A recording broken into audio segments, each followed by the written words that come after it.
All right. Good morning, good afternoon, good evening, wherever you are watching from. My name is Daniel Ochu.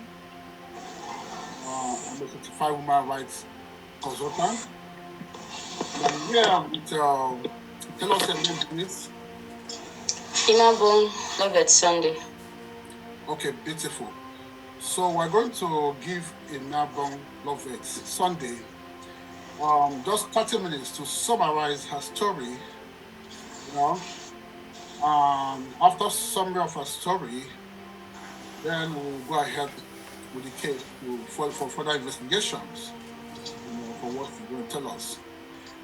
So, Inabong, before you start, I want you to know Okay. that I want you to pledge that you are going to tell us nothing but the truth. And Yes, sir. if you find out that you lied to us, we're going to use this against you. Does that make sense? Yes, sir. Okay, can you pledge that anything I'm going to say here is nothing but the truth? Then you can start. Thank you. Yeah. Anything I'll say here would be the truth. Nothing but the truth. Okay, thank you. You can go ahead, please. Take your time, take enough time. Tell us the story you say you want to tell us. Okay? Okay, sir. It's all started in 2018 June, where I used to stay before, because by then I used to live alone. So I was here in Port Harcourt, Nigeria. So where I used to live then, I had my neighbors. There were couples who died 2 years apart. The wife died 2016. The husband died 2017. They were my neighbors and they had kids. They had a 14-year-old daughter and a 7-year-old son. So after the wife died, the man was actually going through a lot. And then the next year, he also died. The man has a son before he got married to his wife, before the two other children. So the kids were left with the stepbrother. So after the both parents had died, the both family from the mother and the father rejected these two children. They said they didn't want to have anything to do with them. So the children were left with the stepbrother, who actually was not doing well. He did not have a good source of income for himself. And being that we were neighbors and me put some other neighbors, so we suggested that okay, the girl is old enough to live with someone. Maybe because she was yet to finish her senior secondary as of then. So we kind of suggested, isn't it okay you take your sister to live with someone? Maybe they can send her to school or pay her if they wouldn't want her to be going to school in their house, which everyone agreed. And then there's this agent in that area in LLM where we used to stay in Port Harcourt. We contacted her. She took the girl to a woman. The woman was married, she had a son. So the day we actually, me, the stepbrother, one other of our neighbor, and the woman, the agent, we took the girl to this woman's house. Before then, this children was having some kind of skin rashes all over their body. We actually did not know what was the cause. So we just thought it was normal skin rashes that anybody would have. So when we got to the woman's house, I remember she asked, what is this rashes on her skin? We said we didn't know. So she made us know that anytime she takes someone to help her in the house, she normally takes them for test in case they had any sickness or whatsoever. We said it was fine. We left her house and we left the girl with her. A week later, she called us to tell us that she called the stepbrother to tell him that, are you aware that your sister is HIV positive? So the stepbrother came to tell all of us, the neighbors, and we were shocked, being that all this while, the 7-year-old, the little boy, was living with us, the neighbors. So anybody that has food, you give it to the child. You have anything to help out, you give it to the child. So we became scared as normal human. We became scared. So everybody started distancing themselves. So we're like, okay, if your sister is actually HIV positive, that means that's the same thing that is wrong with your brother, because the boy's own was actually worse. He was having pores all over his body, his head, there was sore everywhere. If he scratched it, blood would be coming out. So we became distant. Yes. So he took him for a test at Obio Cottage. This was in June 2018. 2018, okay. 2018, and it was confirmed that the boy was also HIV positive, which was already developing to AIDS. So the stepbrother brought the boy back and told us, honestly, everybody became distant. If you have something, you just push it in the plate, give it to the boy. Nobody wanted him entering their house anymore, which was, we were humans. So the brother himself felt isolated because of that and everything. So one morning, it was on a Friday, he just woke up. We saw him dressing up the brother and the little boy and took him out. We're like, Godwin, where are you taking your brother to? He said it's not our business. And we didn't ask again. And we noticed that he came back that very day without the brother. And everybody were like, where is your brother? Where is your brother? He didn't say anything. He didn't tell any of us. Okay, we forgot about it now and move on with our lives. Now, the woman said, according to what the woman said, she is HIV positive, but it wasn't a death sentence. That she would take her to the hospital, get her treated, and get her drugs. So we shouldn't worry about the girl. We should be worried about the boy, which was okay. So everybody moved on with their lives. A week later, on a Tuesday, I just came back from work. It was in the morning, around 11, 12 in the morning. And then everybody were just outside, me and my neighbors. And then we saw two people walk into the compound. And the boy was following them. So we were shocked. We were like, oh, this boy is back. And who are these people? So they came. And he actually brought the people that he came with to where we were all sitting. And they started asking, do you people know this boy? We say, yes, they used to stay here. You know the story now. So they now told us they were police officers. It was a man and a woman. They are police officers. This boy was abandoned in OPM church at Alo. According to the boy, he was abandoned. What is forming of OPM? Omega Power Ministry. At which branch? The headquarters at Alo. In Port Harcourt. Yes, Port Harcourt. Alo, Port Harcourt, yes. So that according to the boy, he was brought there by his stepbrother who asked him to wait for him, but never came back. So now that's why they asked this boy where he used to stay. Thank God the boy was able to find out and tell them the name of where they used to stay before, and they brought him there.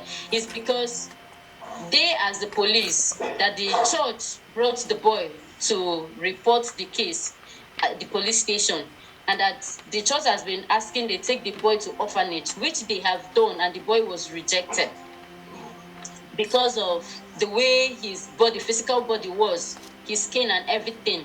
The boy was rejected, different in orphanage. So now that the OPM General Overseer wants to treat the boy by name, Apostle Chibuzor Chinyere, wants to treat the boy in the hospital.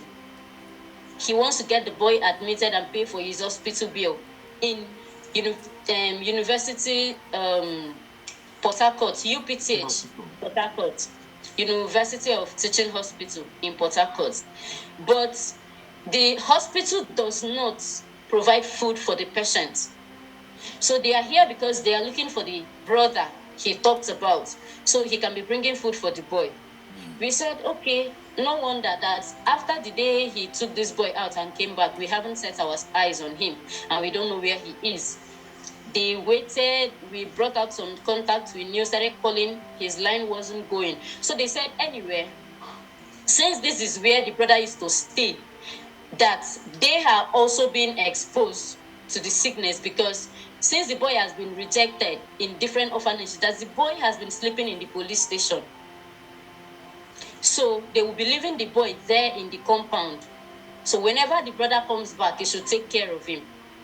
And this boy was coughing all this while, blood would be coming out of his mouth, his nose, everywhere he was scratching. I felt pity for the boy because he could have been my younger brother. So I was like, and I said, okay, excuse me, ma. What if somebody that's not related to this child in anywhere wants to be bringing food for him, since food was the issue? Who will be bringing food for him? Who wants to be bringing the food for him in the hospital? Will they accept? They said yes. Do I want to do it? I say yes, I can do it. They never told me anything about payment or providing the food. So they said, okay, if I can do it, I should follow them. I followed them in because they came with a taxi. I followed them with the child and the 2 police officers. We went back to the police station at Alu, River State. When we got to the police station, I met with the DPO, who also asked me how I knew the boy. And I told him what I know. We are not related, but the parents were my neighbors, but they are late. So the DPO said he would put a call to the general overseer, which he did. And the general overseer requested to speak with me on the phone. I've never been to his... Who's general overseer who will speak with you? The general overseer, the pastor himself, Apostle Chibuzor Chinyere. He requested to speak with me on the phone. Before now, I've never been to his church. I only hear about the good things he does. I'm not his member. I've never been there before. So I just spoke to him over the phone and he asked me how I knew the boy and I explained. He said, okay, he will get back to us. He dropped the call. Like some minutes later, he sent a number to the DPO that the DPO should give me the number and attach a police officer with me to take the boy to River State Secretariat, that he had made some call and somebody would take the boy from us there. We got to River State Secretariat and we called this number several times. Nobody was speaking. So we got tired, me and the police officer. When we were about going back, the number called back and said, who are you? And we explained. The person said he had already left his office. We should take the boy to orphanage in Borokri, Port Harcourt, which we did that same day. When we got to the orphanage, the boy was rejected in front of us. Oh my God. We dropped the boy and wanted to leave. The orphanage was locked. They locked the gates and said we would not go out except we go with the boy. We started called the DPO and everything. So at that point, I got angry. And I said, I don't want to do it again because the sickness was increasing. Whatever was happening to him was getting worse. I was in the same cab with him. He keeps coughing and he was already having tuberculosis and different stuff. So he was coughing and I was there with him. I was being exposed. So I said, my only reason for coming was to be bringing food to him in the hospital. Absolutely. I did not sign up for taking him to orphanages and other places. I don't want to do it again because if in the middle of this thing, this boy died, I'll be held responsible because I'm the only one currently that might know few people that knows the boy. I said I didn't want to do it again. We came back to the police station and I left. This was on a Saturday, I left. Then breaking the next day, the Sunday, the DPO kept calling me. I said, sir, I don't want to do this thing again. He said, no, that the pastor has been calling him to bring me back. Sorry, to do everything. DPO from where calling you? Which of the DPOs? The DPO at Alu Police Station. Do you know his name? By name who? Ajayi Kayode. Yes. So he kept calling me. Which year? That he had told. Is this December 2018? Yes, this is 2018. This was all in June 2018. So he said, the general overseer said he should bring me back. So I also had to open up to my neighbors and I told them, look at what is going on with this child. And they're like, since they are now the one calling you back and you've already said you want to do it, go and hear the man out now and see how it will be. So I came back. And then when I came back, I was taken to his church, the headquarters, for the first time. I'm on a call, okay. Go and play.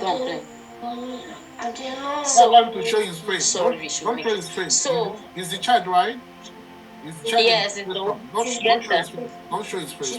Okay. Sorry, make it cool. I mean, please make it cool. So that was how I was taken to his church for the first time. We met him in the church.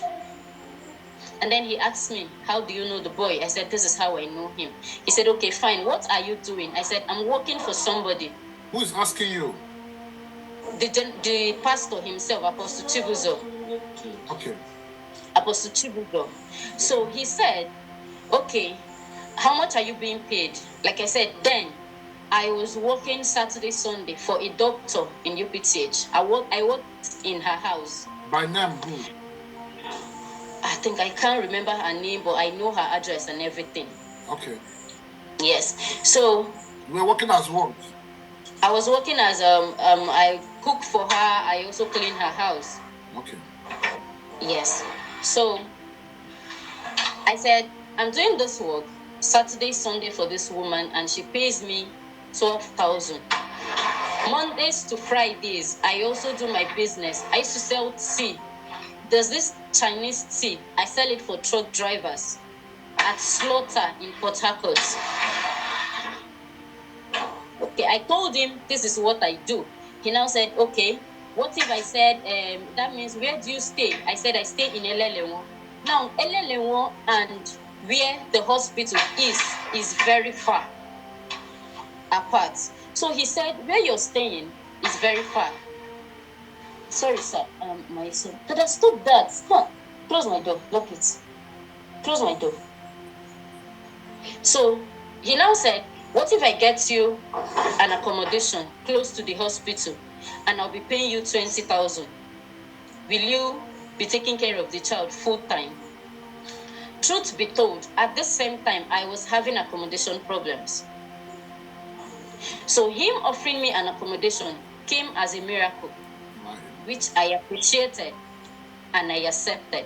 I said, okay, sir, that will be okay. Thank you very much.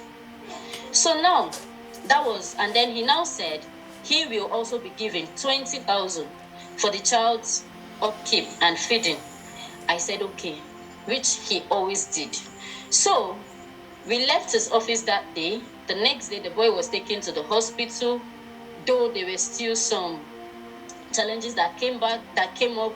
We left, came back on a Tuesday, and the boy was admitted. He gave out money. The boy was admitted. Treatment started. When you say some challenges, what do you mean by challenges that came up? Okay. After meeting him on Sunday, he said by Monday I should take the boy to UPTH. That he has called the MD of the hospital. Oh. So when I get to the hospital, I should also call the MD. He sent me the number. I should also call the MD and let the boy be taken care of, be treated. At the end of the day, when the boy is discharged, he will clear the bill. So I took the boy to the hospital on Monday without any money. They didn't give me any money for the hospital bills. So when I got there after the consultation and everything, which was towards evening, I got to find out that hospital doesn't work like that. That was my first time in the hospital. It doesn't work like that. So I had to come back with the boy. Okay. I came back with the boy. I told the DPO, look at what they said, that I will need money for this boy to be admitted, get some things ready for the doctors and everything. And the DPO called him. He said, okay, but that he called the MD. The DPO told him the MD did not answer her call. So he now instructed that the DPO should send a policewoman to his accountant to go and get money for me to take to the hospital, which the DPO did. So they went to his accountant and got money, and then they brought it back. By Tuesday, I took the boy back to the hospital, and he was finally admitted. The treatment started. I was always there. I would go there in the morning because the boy's case was very critical, so he was being isolated. So most of the time, the doctors didn't want me in the room where the boy was, except they were there. So they would just tell me what to do. You have to wear your gloves, your nose masks and everything before you get inside there. So most times, if they need me to go and run a test, they will get his sample. They will ask me to wait outside. They will go get his sample, bring it out, and I take it to the lab, pay the money and stuff like that. So the boy spent about a month and 2 weeks, or about 2 months in the hospital. He paid hugely I hope for he it. survived. The boy survived, right? Yes, he survived. He was okay. He was treated. What's the name of this boy? Ekemini Christopher. Okay, thank you. How old, Yes. how old is he? I think he should be about 13, 14 right now. Okay, thank you. So that was it. Truth be told, he spent money in that hospital. He did a lot for the child, took care of him. The boy wasn't lacking and everything. So now, forward to when the boy was discharged, they came the question, where is he going to stay? The doctor started asking, where is the child going to stay? I said, I'm not aware of that. I'll get back to the people taking care of him, because at some point the hospital were aware that the boy is being taken care of by OPM pastor. So I said I will get back to them. And I came back, went to the DPO. I said, sir, the boy is about to be discharged and they're asking where he will be staying and who he will be staying with. And the DPO called the pastor and he said the boy should come and stay with me. The accommodation I was given wasn't a flat. Okay, you were given accommodation by the pastor? Yes, by the pastor. Where? In Alu, River State. Okay. It was close to the hospital. Okay. Now, the accommodation I was given was not a flat. It was not a self-con. It was a one room. And then he asked that the boy should come and stay with me. I was scared and I told the DPO, I don't think I can do something like this. And the DPO said he has tried talking to him that it wasn't okay. And he kept saying the boy should stay with me, that I'm the one taking care of him. At some point, I said, fine, okay. I went back to the doctors and I told them about it. They frowned at it, but then they were like, it's actually not a death sentence. It doesn't mean you contact it. You just have to be careful. So they started telling me the things to do and the things not to do. At the end of the day, the boy was discharged and he came to stay with me in that house. I was taking care of him.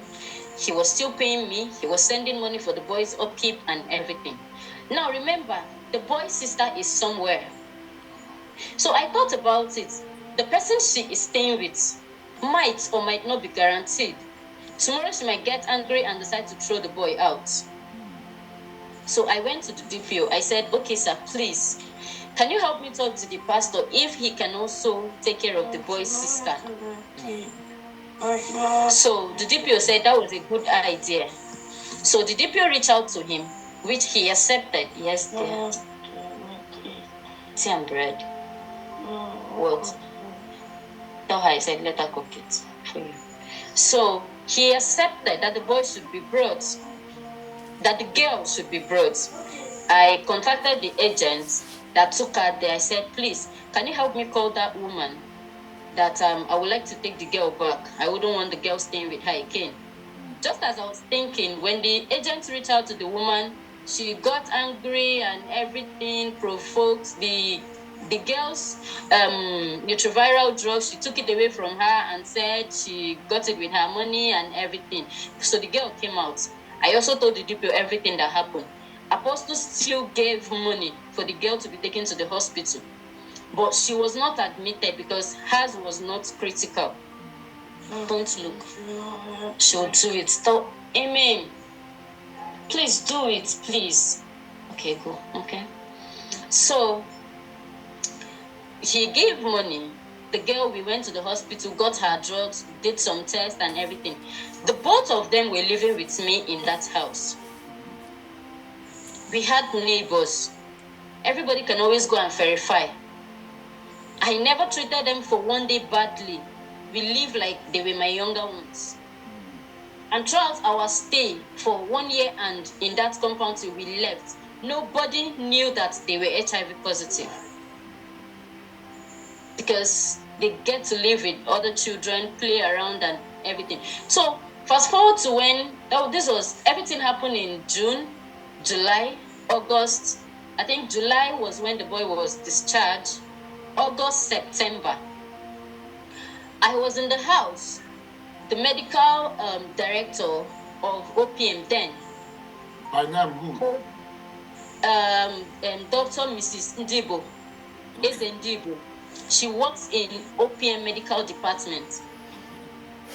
When this boy was in the hospital, she used to visit the boy. Okay. So this woman called me and said, Lovett, where are you? I said, Ma, I'm in the house. She said, okay, get ready and take a taxi. Meet me in so place. Apostle called me and said, I should bring you and the children to his house. To Apostle's house. To Apostle's house. Okay. So that was how I got to his house for the very first day. Apostle by name? Apostle by name, Apostle Chibuzor Chinyere. Okay. So we went to his house and he took us out for shopping. He said he wanted to buy things for the boy. Took him out, bought him whatever he wanted that day. So that wasn't the first time. He kept taking him out. He did a lot. They were registered in school. They started attending school. So at some point, when the students started going to school, I was always alone in the house. So I asked if I could get a job to do while the children are in school, since I wasn't good at always staying in the house. So they said I can join the sanitation department in church, which I did. I joined and I go to work every day. I wasn't being paid separately.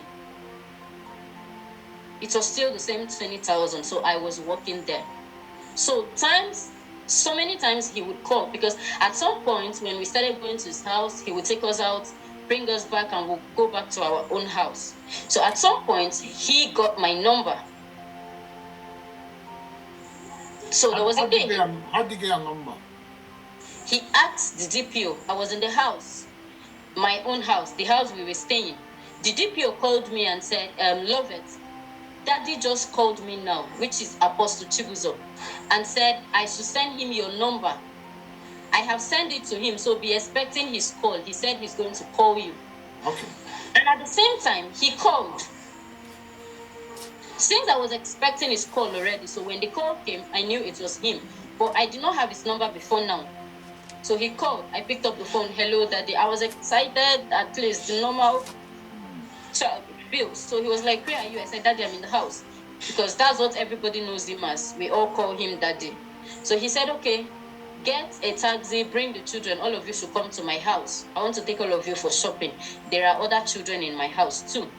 So we got to his house and he took us out for shopping. I wasn't the only one. There were other children. There were plenty. There were much that day. I think about 15, 16 of us. He took everybody out, went to the eateries, the shopping, and everywhere, bought us things. So because we went to a lot of places that particular day, we came back very late. And when we are coming back, we always get to his house first before everybody would dispatch to their different houses. So when we came back that day, it was late. And he said he cannot start telling his driver to go and drop all of us, that it was late. So we can sleep over till the next day, we can go in the morning. So we slept over. He said that by himself? Yes, he said that himself. Okay. So the next morning, that all the children, everybody that were there that day, so we slept over. The next day, what I had in mind was that the next day, everybody would just wake up, carry whatever they bought for you, and start going to your house. But then, before we woke up, they called us to come and eat. That food was ready. We went to eat. He came down to eat with us, which is something very good about him. He doesn't select, oh, this one is this, or I can't eat with this. No, he doesn't do that. He came down to eat with us, which actually made us happy. So while everybody were eating, we're also discussing and talking, everybody were laughing. So I think a particular child actually asked him and said, so Daddy, you stay in this big house, only you? He said, yes, now it's only me that is staying. Or you want to come and stay? The child was like, yes, nah, I would like to come and stay. So it was just a normal talk everybody were talking about. So he was like, okay, if you people want to stay, you can come and stay. Okay, so he lives alone? Yes. What about his kids? Outside his workers. What about his kids? He has a daughter with his wife, and the child is in Canada with his wife. Oh, the wife lives in Canada while he lives alone in the Port Harcourt. Yeah. Okay. Yes. How many rooms is he staying? I think it's about a 7. It's like a mansion, about 7 bed or 8. Okay, go ahead. Yes. So he now said, if you people want to stay, you can stay. That was how staying in his house started. Okay. So at that point, him asking us to stay in his house, I don't think there was anybody that would have rejected it. Right.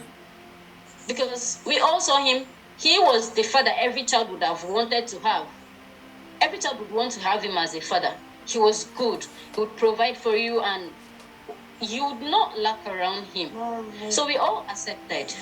We said, okay. And we were excited and happy. Yes. Sorry, go and tell Auntie Mem to do it for you. Okay? So that was it. We started staying in his house. He was like, okay, when you're done eating, the driver can take you to your different houses. You just get one or two things.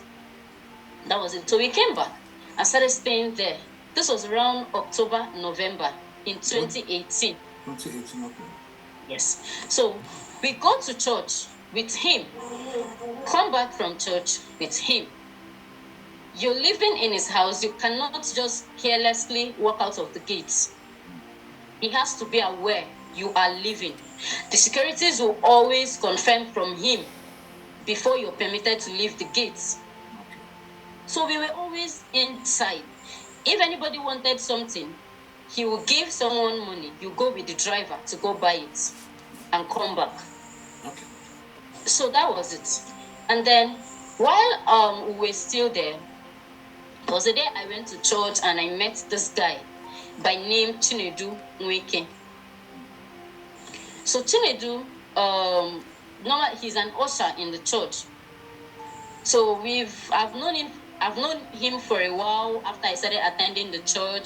Sometimes we just greet. So this particular day, he actually walked up to me and like greeted me. So we just talked, and then he was like, he has been seeing me all this while, and he actually liked me or something. I was like, I just laughed because to me it was funny. I was like, okay, no problem. So he asked for my contact to him. So we started talking. After a while,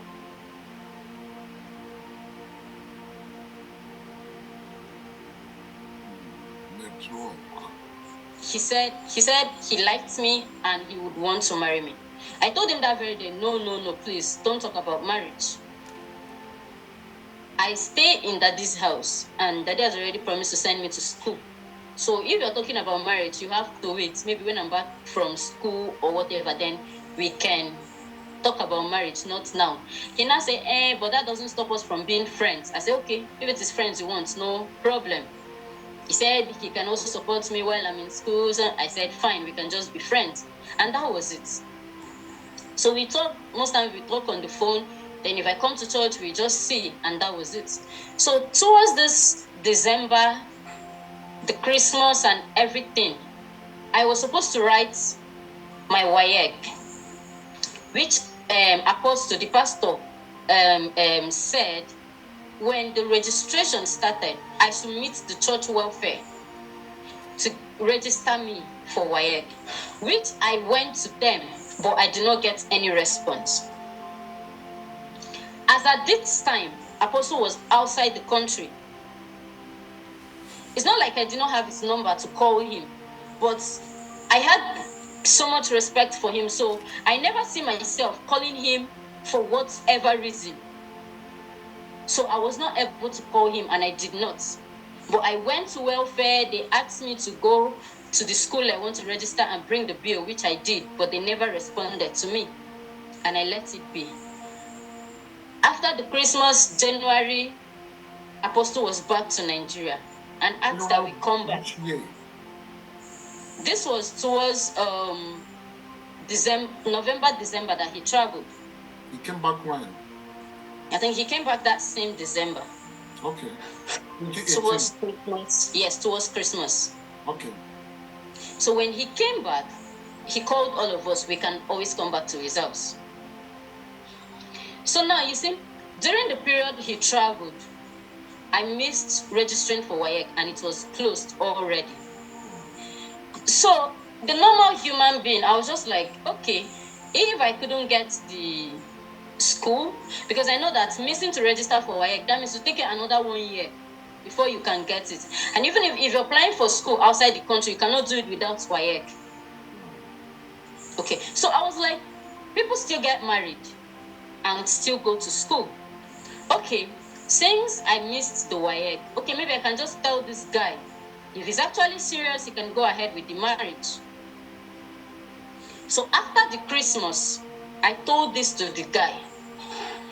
I also told Apostle Chibuzor about this guy. This was in January 20.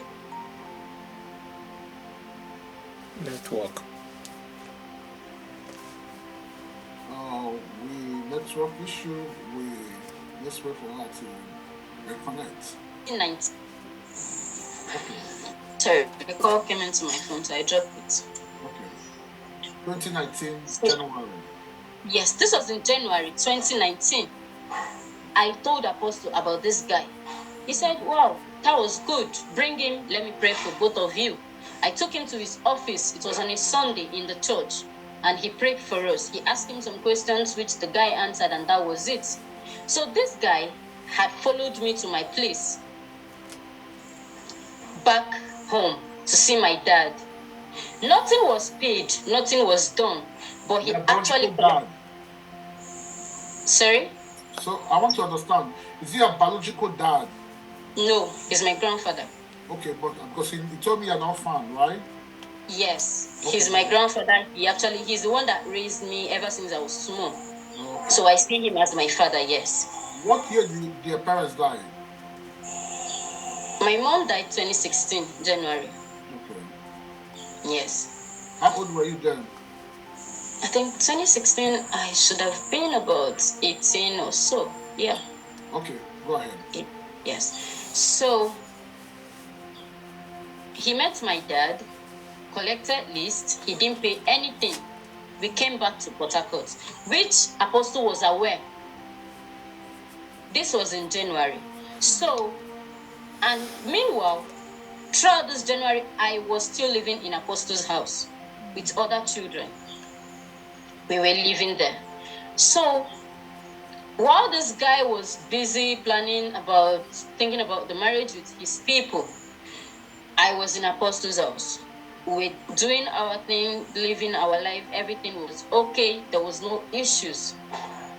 But I think every time, children started increasing, because some mothers would come to beg him, please, they have 4 children, and they are not well to do, if he can help with 1 or 2.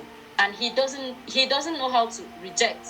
So he's just like, okay, you can let one of your child join the children in my house. So you see, the children started increasing in the house. They were staying in the house. So that's how everything was going. Until towards March, getting to April. There was a day I slept. Everything was okay while we were in his house. He took care of us. We never lacked. He was good. Mm-hmm. So there was a day everyone had gone to sleep. All of us had gone to sleep. I had also gone to sleep. That particular morning, I woke up I followed him on Facebook as of then. He was my Facebook friend, but there was nothing like chats. We never had a WhatsApp chat or Facebook or whatsoever. Sorry, don't worry. So I woke up one morning, and then when I woke up, I pick up my phone. The normal way you wake up. Sorry. Nothing. So I pick up my phone. The normal way you pick up your phone, put on your data, and then if you've had message over the night, you start seeing it. So I picked up my phone when I woke up that morning, and then I put on my data, and I was getting messages. So a particular message got my attention. This message came with his picture, and it was the same picture as his profile picture then on Facebook. Who is that? Apostle Chibuzor. Okay. So I was like, could Daddy send me a message in the night? Oh, let me see what it is. So I click on the message. At first, I thought maybe because I know so many people use his pictures for their profile picture. So when I clicked on it, it took me to his page. Then I came back to the message. And what was there was, see me later today, we need to talk. That was the content of the message. I remember the date the message was sent? Is it possible? I can't remember the dates, but this was between March, April 2019. Okay, was this sent to the same Facebook you're using now, or what? No. That my Facebook account was hacked a long time ago. Okay. Yes. So he now sent me that message. So when I saw that message, in my mind I was like, why did he have to send me a message when once it's morning I'll still get to see him and everything? But I didn't think about it that much, and I did not reply to that message. So I just let it be. By morning, when everybody had woken up, freshened up, and everyone gets to see. So normally when the children are done taking their breakfast, they are always with him. So sometimes they are with him in his room. So when I was done with what I was doing that morning, I also went to his room. I greeted him, he answered me, and I was like, Daddy, it's not, I didn't hide to say it to him. The children were there, and I said it. That I saw your message. You said I should see you. I hope I did not do anything wrong. So he actually signaled for me to be quiet. He did that? Yes.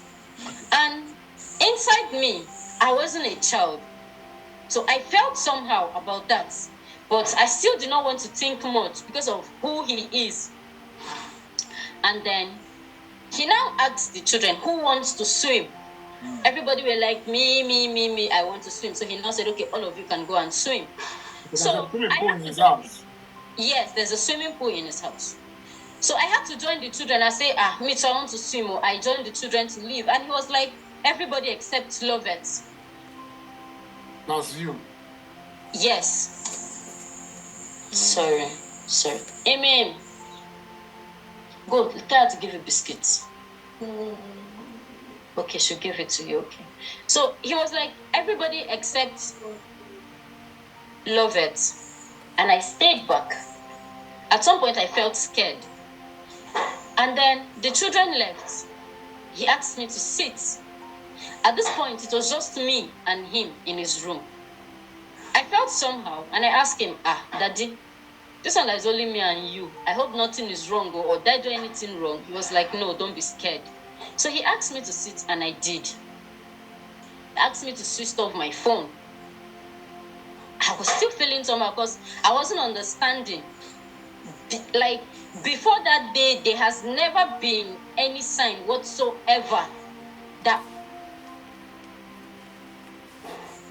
I have never behaved in any bad way whatsoever to him in the house.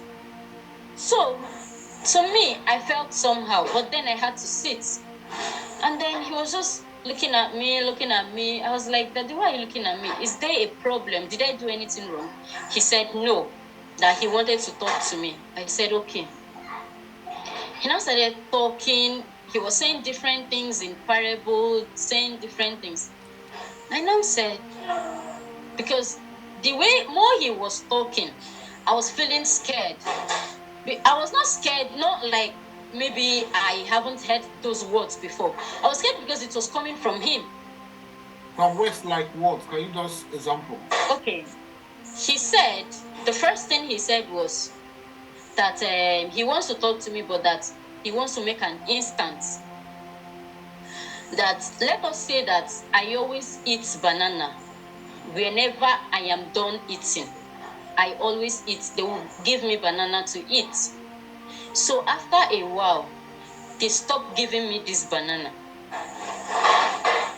So one day, after so many years, I now see this banana from somebody, and I want to eat it.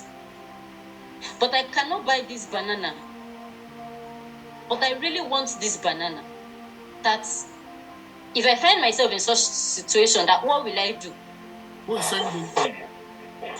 Yes. That I stopped there. Please. He said, if I find myself in such situation, what will I do? Who is saying this? Apostle Chibuzor. I said. And you were the only one there? It was just me and him in the room. In his private room? Sorry? His bedroom? Yes, in his bedroom. Okay. In his bedroom. Come stay with Auntie Mel, okay? Okay. So, This was in his bedroom. And I was like, I told him, if I was in that situation, I've seen the banana I want to eat, but I cannot buy it. I'll simply ask the person that is with banana to give it to me. He now said, okay, that what if it will be very, very difficult for that person to give it to me, or the person might reject me, but I really want it. I said, I just have to beg first. Since I can't buy it, I just have to beg first. So he kept How old were you then? I think I was 18 then. 18 years, okay. Yes. So I kept asking. He kept asking questions based on it. So at some point, I was getting frustrated because I did not want to assume where he was going to. I now asked him, I said, Daddy, please, the question is too much. Tell me what it is. Like, is there something you want to say you're not able to say, or something? Just say it. Let me hear. He now said, okay, that he wants me to do something for him. This thing it will be very difficult for me to do it, but he knows that if I want to do it, I can do it. So at that point, he was not shifting somewhere else. I was like, Daddy, I've not seen you beg somebody for help before. So if you ever need help, I don't think anybody will reject you from giving you help, because you've always helped everybody. He now said, okay, now that's okay. Let him tell me what it is. What if he asks me to go into a relationship with him? Now, what will I say? At that point, my assumption, everything that was in my head came to the conclusion and everything. I was confused. I didn't know what to answer, not because of what he said, but because it was coming from him. I was already sweating. There was AC in the room, but I was sweating and I was scared at the same time. So I was like, I don't understand. But Daddy, you know, there is somebody I want to get married to, and you're aware. So why are you actually asking me to do something like this? Why will you ask me to do something like this? What will I tell him? He said you don't have to tell him. He doesn't have to know. You just keep it between us. I was like, Even if you're asking me to go into a relationship with you, what kind of relationship exactly? He said I should come on, I should stop talking like I'm a child. And why am I talking like I don't know what I said, no, I don't want to assume. You have to say what you want. So what kind of a relationship are you talking about? He said, okay, since I want him to say it, that he is actually looking for a sexual relationship. I said, Daddy, you're a pastor. Yes. By name? He said that Apostle Chibuzor. Okay, allegedly. Yes. He said that after all, he's a man. He has flesh and blood running in his vein. In my head. He was saying this to you? Yes. In my head, I was trying to comprehend, like, where this whole idea or whatever it was coming from. So I told him, I said, what if I say no? What if I say no? I want to say no. I don't want to do it. He said, just know that you cannot say no. You know me already. I do not take no for an answer. In fact, he got angry at that moment and said, why do you even think you can say no? You can't say no. I cannot take no for an answer. Who do you even think you are to want to say no to me? People, you do know how many ladies that are at my beck and calls. But it's just because I can't go to outside to start doing nonsense. I cannot do this because of who I am. This one, a general overseer. I'm bringing myself down to ask you for something like this, and you're saying no. Who do you think you are? You cannot say no. I was like, wow. But I still want to know, what if I say no? What will come with it? He said, in that case, be ready to leave my house. And if you're leaving my house, don't think that I will let you go just like that. Because I know people will start asking you, because people know I like you very well and that you are my daughter. So if you leave my house without you committing any crime, people will start asking questions. And I know you will talk. So if you leave my house, don't think I'll just let you go like that. To me, that was a threat. It was a threat to me. Urgently. If it's what he said is a threat, yes. Yes. So I don't know if I should say I thought about this whole thing. I could not think about it. I just told him that please, that I wanted to sleep. This thing was on a Saturday evening. I told him, please, I needed to sleep. I've heard you and I will think about it. I remember the month. Sorry? I remember the month and the year. This was in 2019, between March and April. Okay. Yes. I left his room that day. He was calling me back and I left his room. I went to my room where we do sleep with other children.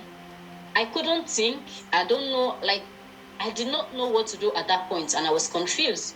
No. I tried my best to avoid him throughout that day. So the next day, we all went to church. I was in church and he was on the altar preaching. I wasn't seeing him. Everything I was seeing was the things he was saying into my head. They keep sounding, they keep coming back, but I was just on my own. I was just there. Nobody knew what I was going through. We came back to the house that Sunday. I tried my possible best to avoid him. And then on Monday, he sent for me. Oh, no. On Monday, he sent for me.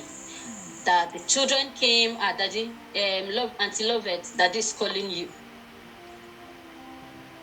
What will I tell the children? If I tell them to go and tell him that I'm not coming, what will I be explaining to them? So I just stood up and I went to meet him. He was like, are you still thinking? I'm sure you've made up your mind about this whole thing, that he doesn't know what I'm thinking about. After all, it's not like I'm a virgin. That's, after all, that if I just agree, whatever I wanted, he will give me. Is it house? What is it that he cannot give me? Money. I'm planning for my wedding. He was going to give me the best wedding in Port Harcourt. He was going to do this. He started saying so many things. I was just looking at him. When he finished talking, I asked him, I said, I am aware that if I agree to this, it is going to be a hidden relationship, right? He said, yes. I said, fine. In this situation, what if I get pregnant? He said, is he a child?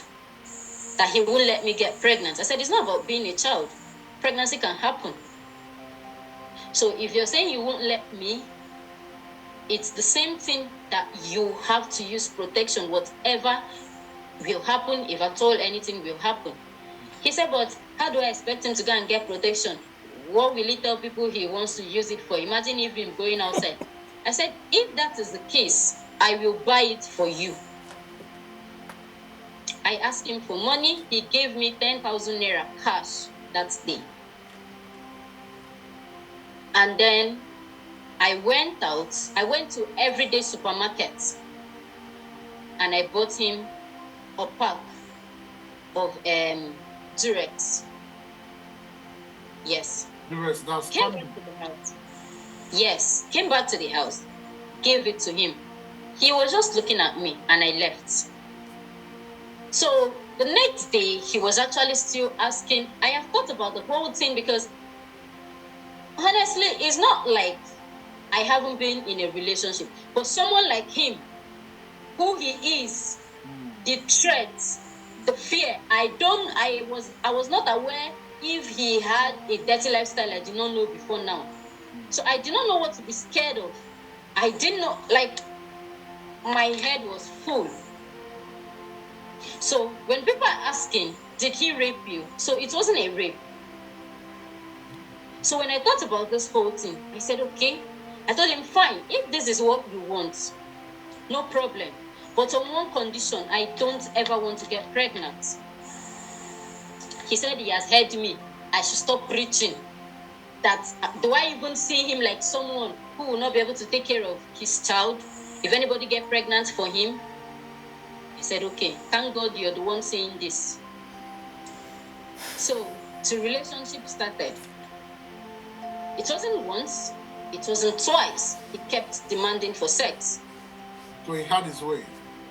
Yes, he had his way.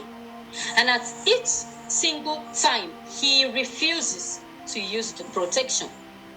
Are you serious? And I made sure I always reminded him. I said, I ask you to use protection and you're always refusing. He said, I am in his house and I cannot call the shots. I can't tell him what to do in his house. So he called the shots and he decides what happened. And I kept telling him, don't get me pregnant and expect me to go for abortion, because I will not. I told him this. He said I should stop preaching. I said, no problem. He kept having his way. Now, this whole thing started in March. When you say he kept having his way, what do you mean by that? When I mean that, he kept demanding for sex. Was it? Yes. Did it happen? Did he sleep with you? Did he have sex with you? And it happened. Yes, he kept sleeping with me without protection. Okay. Yes. So, this was between March and April. May, June. Okay, it was in May. This whole thing, I still could not, like, everything, when stuff like this are happening, everything just happens so fast. So, meanwhile, the guy I was supposed to marry was still planning for the marriage. So, I approached Apostle and I told him, I said, please, you are the general overseer of OPM and I'm having an affair with you. And the person who wants to marry me is an usher in the church. I don't think I can do this anymore. I don't want to put myself in the middle. I don't want to go ahead with this marriage whatsoever. At least let me know I'm dealing with one thing. Yes. I don't want to go ahead with the marriage. He said, no, if you go ahead with the marriage, what if the guy did not agree? What if people start suspecting? I said, suspect what? I don't want to go ahead with the marriage. This guy is an usher in your church. What do you think? So after the whole end of the day, after this whole affair and everything, I get married to this guy, and then I'll go to church and I'll be looking at the both of you. I don't want to put myself in this. He refused. So I couldn't keep quiet about it. I went to church that week. I met this guy. I told him, please, I don't want to go ahead with this marriage. I'm calling it off. Yes. The guy pled up and said one man was deceiving me. Somebody wants to take me away from him. He's not going to let me go. He has prayed. God told him and his wife this and that. He was saying stuff. I left him because he started ranting and was shouting and was talking. I left him. This was in church. So before I knew it, the guy has gone to marriage committee, our assistant pastor, reported to so many people that he doesn't know who is trying to take me away from him because people knew us in the church. So they called me that day in Apostle's office. And Apostle started asking me why I wanted to call off the marriage in front of people. He was not the one asking me why I wanted to call off the marriage. So I just told him, I don't want to marry the guy again. I don't want to go ahead with it. Because I knew at that time I couldn't say anything. So he was now that, I have told you, you have already told me this thing in the house. And I told you, don't worry, go ahead with the marriage. I'll set you up. I'll set the guy up. I'll do this. You will be okay. This one, that. I said that it's not about setting us up. I don't want to marry this guy. Hold on. You want to take your water? You want, like, take the water? No, sir, I'm fine. Good. Okay, your light is off. It's getting dark. There's no light. Oh, okay. Yes. So I told him, I just don't want to marry. Is it possible to face towards the window so your face can be shown? Sorry, sir, you said? Is it possible to face towards the window so your face can be shown? Okay. Okay, good. So I told him I don't want to go ahead with this marriage. He now said, in front of people were there in his office. He now said, I shouldn't worry about it. I'm just a child. That love grows. So when we get married after a while, that love will grow. I said, it's not about love. I personally do not want this marriage again. He refused and I was objecting to it. So people started saying that why am I being disobedient? Why am I disobeying Apostle? That I'm ungrateful. Apostle picked me up, brought me up, and now Apostle is talking and I cannot obey him. The whole people in the church started saying I was ungrateful, I was a riffraff, I was a rat. to even stand in front of Apostle and disobey him and stuff like that. And I left the office. That meeting was closed. We came back to the house. He would like, that he's sorry. That he saw the way people were talking to me, that he's sorry. I didn't answer him. That wasn't it. He kept asking for the sex. So, after that day in church, I kept saying it, I don't want to marry this guy. His sisters, his workers, everyone in the compound that time, even in church, knew that Lover said she did not want to marry, but Daddy was asking her to marry. Now, the problem is nobody knew what I was actually going through. Nobody knew what was the problem. And I couldn't have told anybody. Okay, imagine now, this whole story is out. People still don't want to believe. So imagine if I had said it then, who would have believed me? Why? Nobody would have believed me. So I just kept quiet. He started paying for stuff for the marriage. He started doing this, that. So after a point, I told him, if I ever go ahead with this marriage, I'm doing it to please you and nothing more. He said he knew. So I met this guy.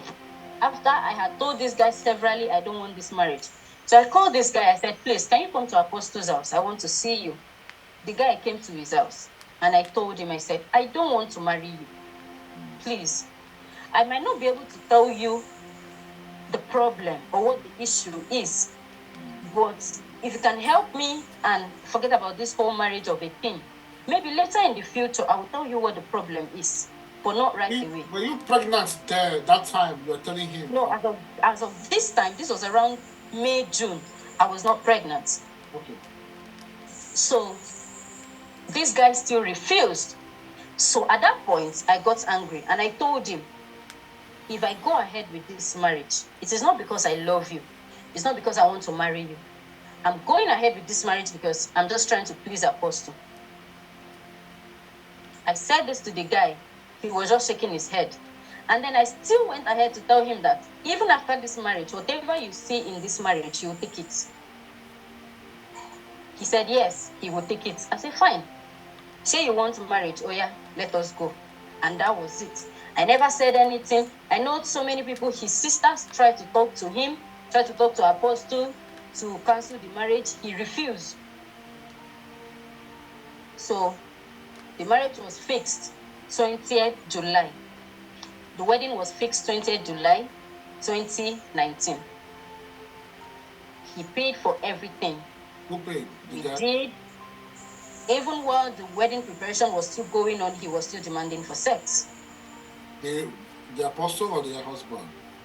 Yes, no, not. I've never even visited the guy. So you didn't have any premarital sex with the guy before marriage? Never, no. Okay. Not anyone at all. I did not visit him.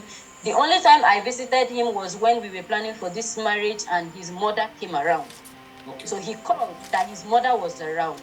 So to fulfill all righteousness now, I had to go and see his mother. Right. I went. I greeted the woman. I spent some time and then I left. Yes. Now, if somebody would say, who knows if you people actually did anything? Now, this guy was living in a self-contained. So a self-contained is just a room, toilet, and kitchen. So the mother was there. And when I was done seeing the mother, I left back to Apostle's house. And he was aware I went to see the guy's mother. So now, the wedding was fixed 20th July. Everything was done. Fast forward to the wedding. We all went for the wedding. I wasn't happy. Normally, the OPM church that I know, on the wedding morning, they will conduct a pregnancy test for all the bride, because most of the time they do wedding 5-10 people at a time. So I don't know, I wouldn't say, and I don't want to assume. That very morning on that wedding day, a pregnancy test was not conducted. So we went ahead with the wedding on the 20th of July and we came back. And I was like, it's actually a month loss and I haven't seen my period. So the next day was a Sunday. I went to church. Now, the thing is this, my next period was supposed to be 20th of July. And 20th was my wedding. And there was nothing. So the next day was on a Sunday, 21st.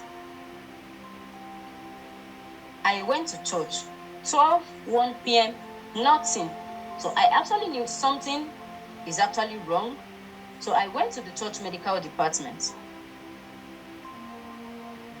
I have a friend that works there. Her name is Love.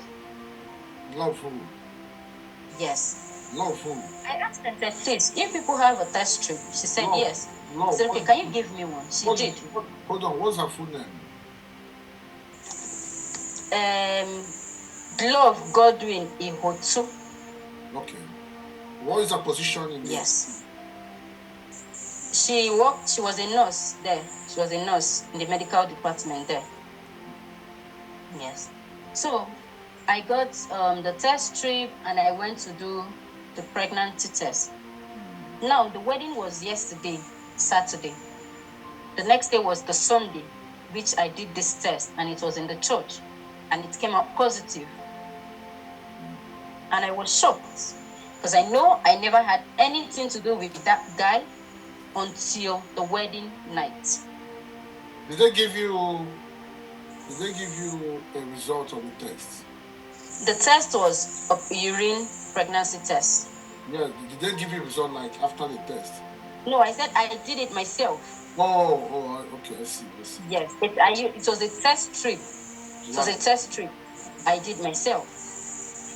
So I left that day. The next morning, I went to the hospital. I called him, I told him I was coming to his house. He said, okay. Because I told him there was a problem and that I was coming to his house. He said, okay, this was on Monday morning, 22nd. Now, apostle that I know, if you tell him something, you have to prove what you're saying. So that morning before I went to his house, I went to a hospital and I did a pregnancy test with blood. And it still came out positive. I went to his house. And what I did, I told him there was a problem and I gave him the pregnancy results. You gave it to him directly? Yes, I gave it to him directly. He saw it and was like, what is this? I said, look at it. He started smiling, but he didn't say anything. Okay, he now said, okay, hold on. He now said, hold on. You went to a lab to do the blood test? Yes. I went to a lab. What's the name of the lab? I actually can't remember, but I have that test result with me. Okay. That particular test result, I have it with me, and I still remember the hospital address. Okay, good. Yes. So I gave it to him. He saw it and was like, okay, you know what? Hold on, we will talk. Let me attend to my visitors. When he was done, he now called me. It was in his golden parlor. We went to his parlor. And then he started asking me that, what are we going to do? I said, we don't have to do anything. What are we going to do? This was your plan and you've succeeded. So why are you asking me what we are going to do? I told you I won't go for abortion, so you shouldn't even bring that idea. He said, what of your mother-in-law? I said, she's there. She's in the village. And I said, won't she know? I said, I don't know. He now said, but then you have to abort it.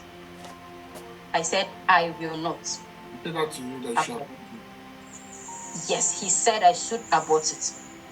I told him I will not abort it. I made it clear to you, use protection, but you refuse. So this is the consequences of it, and I will not abort the pregnancy. Okay, come to even think of it. Day before yesterday was my wedding, and you're asking me to go for an abortion 2 days later. What if I don't get pregnant again? He said, don't worry. After the abortion, I'll pray for you. I said, I don't want. He said that to you? Yes. I said, I don't want. And that was it. I left him because he wanted to make an issue out of it. You have to abort it. What if you now have the baby and people get to know? I said, are you even thinking about my own life at all? What if something happens to me? He said, after all, you're not the first. So many people must you die. Is it you that will not come and die? I didn't answer him. I just walked out and I left him. Came back to my house. You're not the first. That means allegedly he has been doing that. probably, as of then, I left his house. That was on a Monday night. I left his house, go back to my house. The day was over, I went to sleep. The next day was 23rd, which was Tuesday. When I woke up in the morning, as usual, picked up my phone, I saw an alert, 100,000 naira. So if I am to trace my bank statement, there will be an alert from him, 100,000 naira to my account. And he also sent me a WhatsApp message. I have sent you money for the abortion, so you can go and do it. I said, okay, I don't hear. I didn't say any other thing to him. Later that day, he was calling me to ask me if I did it. I said yes.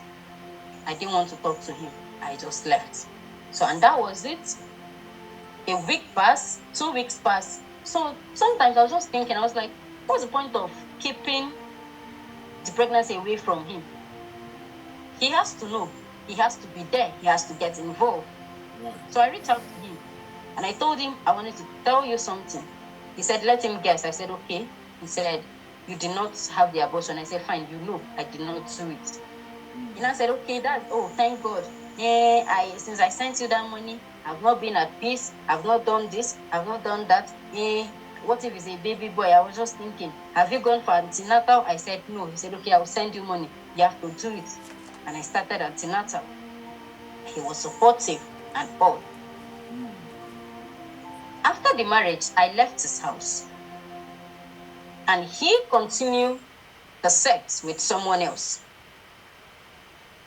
How did you know about that?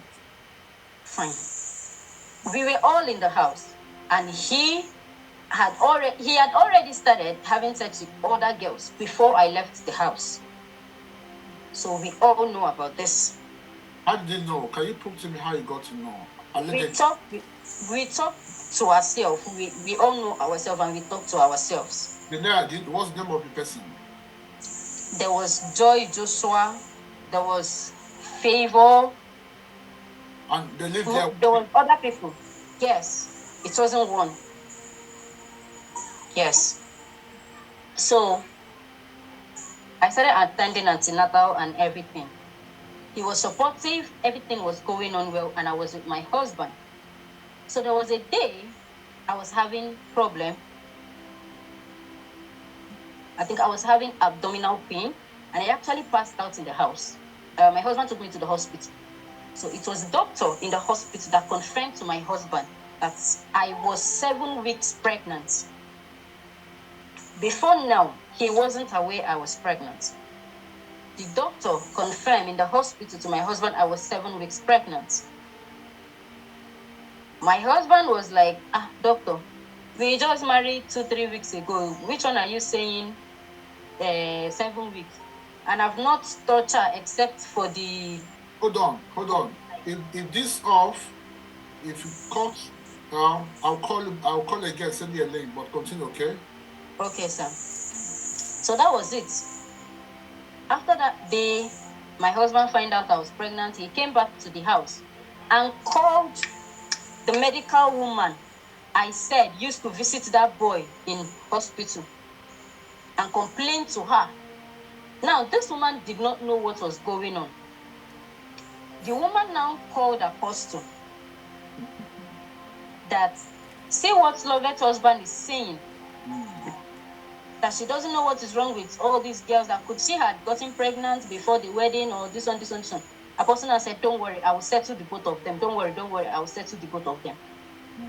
Before the next day, I was back to the house. When I got to the house, Apostle called me. Now, where is my husband? I said, he's in the house. Say, give him phone. He started shouting for him. Why will you go and call Mrs. Ezendibo that your wife is pregnant? Must you tell everybody your problem? Must you tell everybody this? Can't you keep your problem to yourself? And the guy was like, that day that he just find out, and the thing was a shock to him. So he needed to tell somebody about it. Say, okay, if your wife does anything, you want to report it to anybody, report it to me. Don't go and start reporting it to someone else.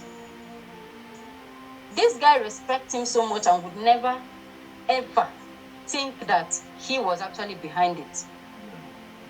So he told him, okay, daddy. And that was it. The guy never talked. If any issue arises, he will call him. That this is what my wife is doing. Oh, my wife is this. My wife will not allow me to touch her. My wife will not do this. You say, don't worry, I will talk to her. You know, she's pregnant. Take it easy with it. Stuff like that. And the guy was buying it. So, 3 months into the pregnancy, someone else got pregnant for him. Someone else? Yes, someone else. By who? What's the name of Joy this? Joshua. Where is she now? She's currently in Lagos. Does she have the baby? Yeah, she has the baby. She's in Lagos with the baby? Yes. Do you have her contact? I don't have her contact, but currently she has been on my DM these few days. Okay, no, what I'm asking you. No, sir. All you're telling me now, I'm going to investigate this matter before I move on. No problem, sir. No problem.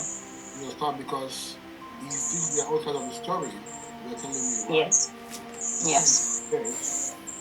Because that's what you call character defamation. Yes. Character defamation is when you say something that is not true. Yes. So if the person now go to court to sue you, just have to prove beyond reasonable fact that this is not true. Okay. Or if you have evidence, the person will lose the case. So I think I know he might have intelligent people around him, but they should tell him the truth. So we're not doing chess play here. You understand? Yes, sir. Go ahead, go on. Don't be scared. So that was it. And then 3 months into the pregnancy, someone else actually got pregnant for him.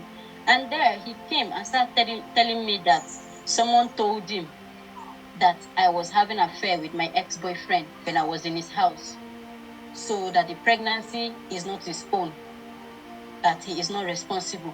So that I should not come and give him another man's child and expect him to take care of the baby. I was like, where is that information coming from? I was not in any relationship before I came to your house. The person I was with at that time, we had broken up. When I came to your house, I was not with anybody. So where is that kind of information coming from? He said he got it from a reliable source. I said, anyway, that is not my problem because I know it is a lie. He said, okay, I should bear it at the back of my mind that he will not be taking care of me and the pregnancy again until I deliver. And then we go for a DNA test. I said, thank God there is even a DNA test. At least you will get to know the truth. And I actually thought it was a joke. He refused taking responsibility for the pregnancy. You call him, he won't answer you. You send him message, he will not respond. Once in 2 months, he will send you 50,000. You can stay and say, probably by the time I have gotten angry and talk and cry, maybe sometimes after getting angry and begging him, I will now stop getting angry, I will start begging him. That's when he will send money. So at that point, it was as if I was now forcing him to take responsibility. He kept telling me he doesn't want to invest in another man's child. And at that point, after a while, I got into depression. So many things started happening.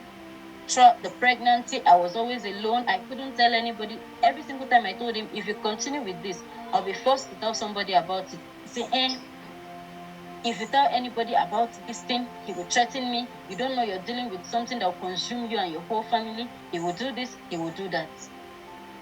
Where was your husband then? He was still there. He was in the house.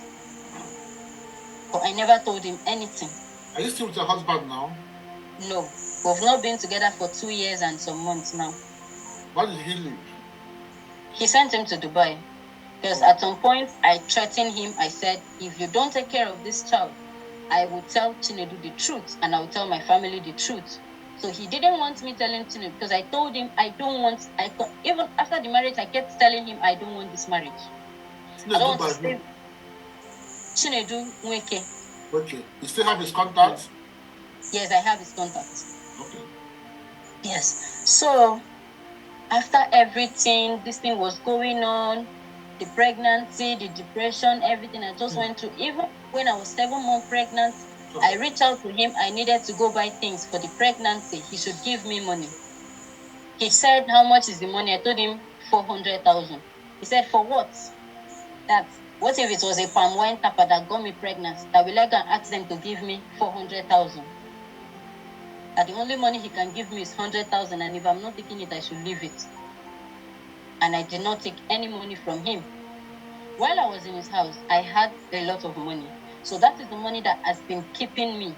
I've been surviving on those money. Outside the ones that once in a while, if he chooses to send you money, he will send it. So fast forward to 2020, March, I had the child. 21st March. How old is this child? It's currently 3 years and 3 months. Okay. So fast forward to 2020, March 21st, I had the baby.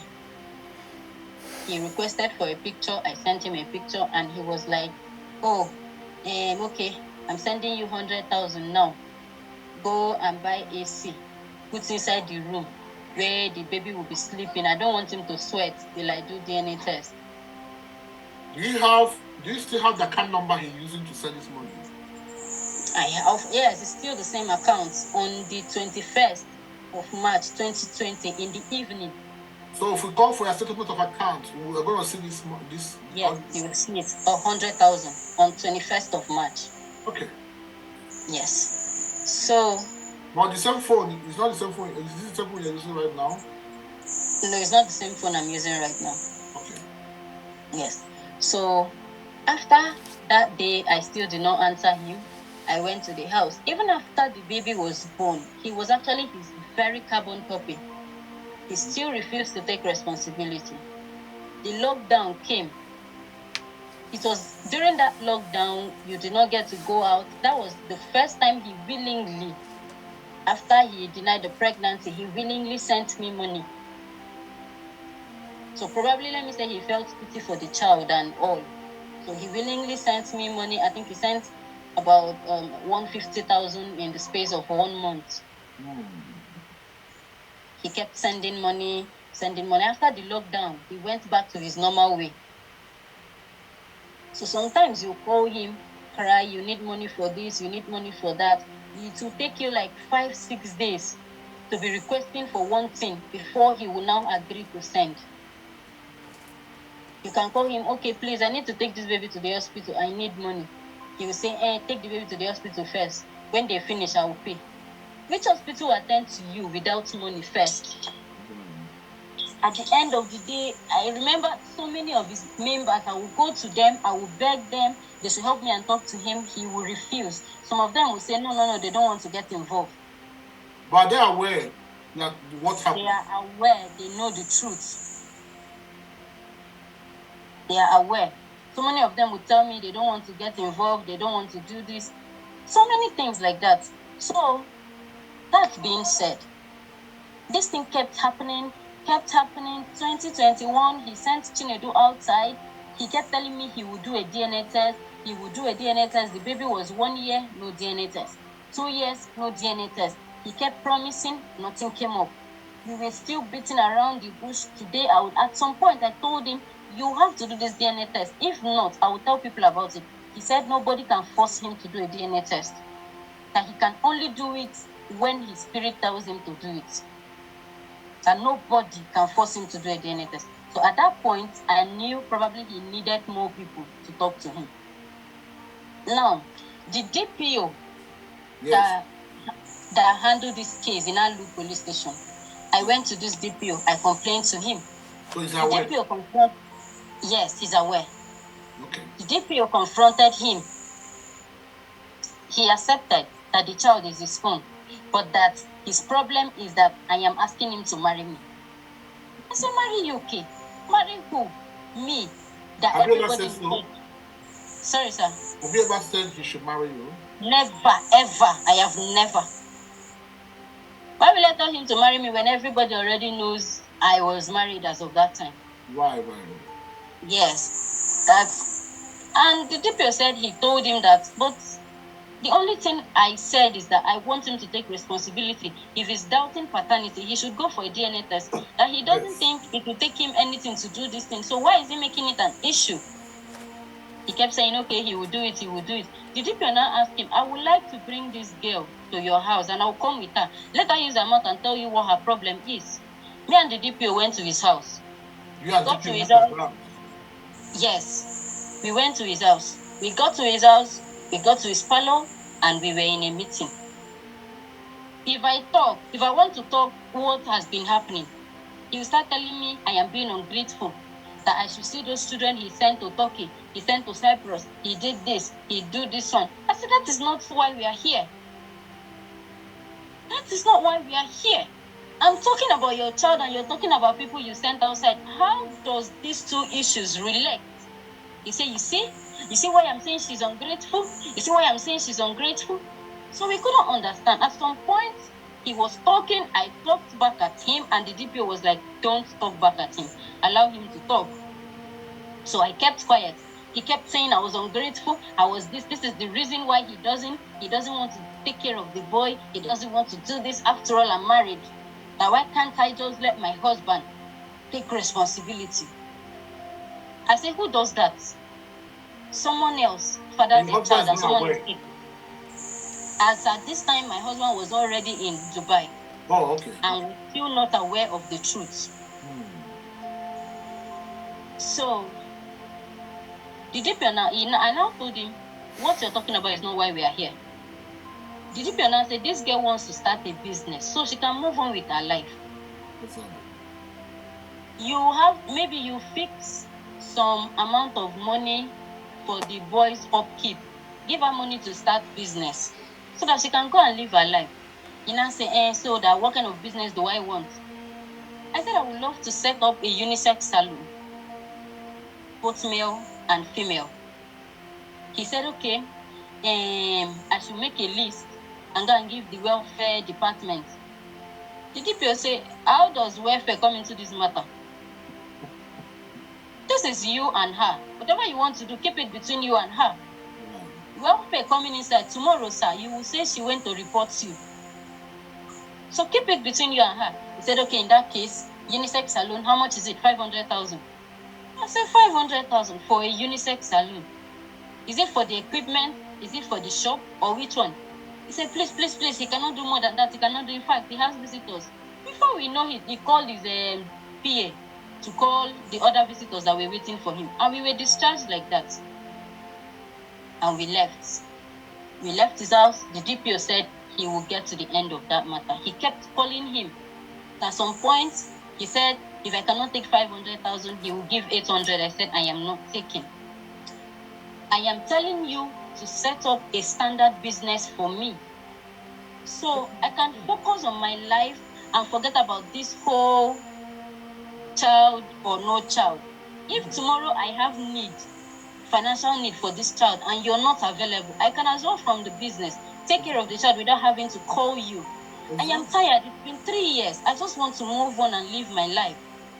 He will just be looking at me that I don't know what I'm talking about. So the DPO kept pressurizing him.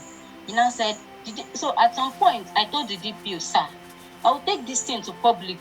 This was last year. I told him, sir, I will take this thing to public. Last year when? Last year, January. Okay.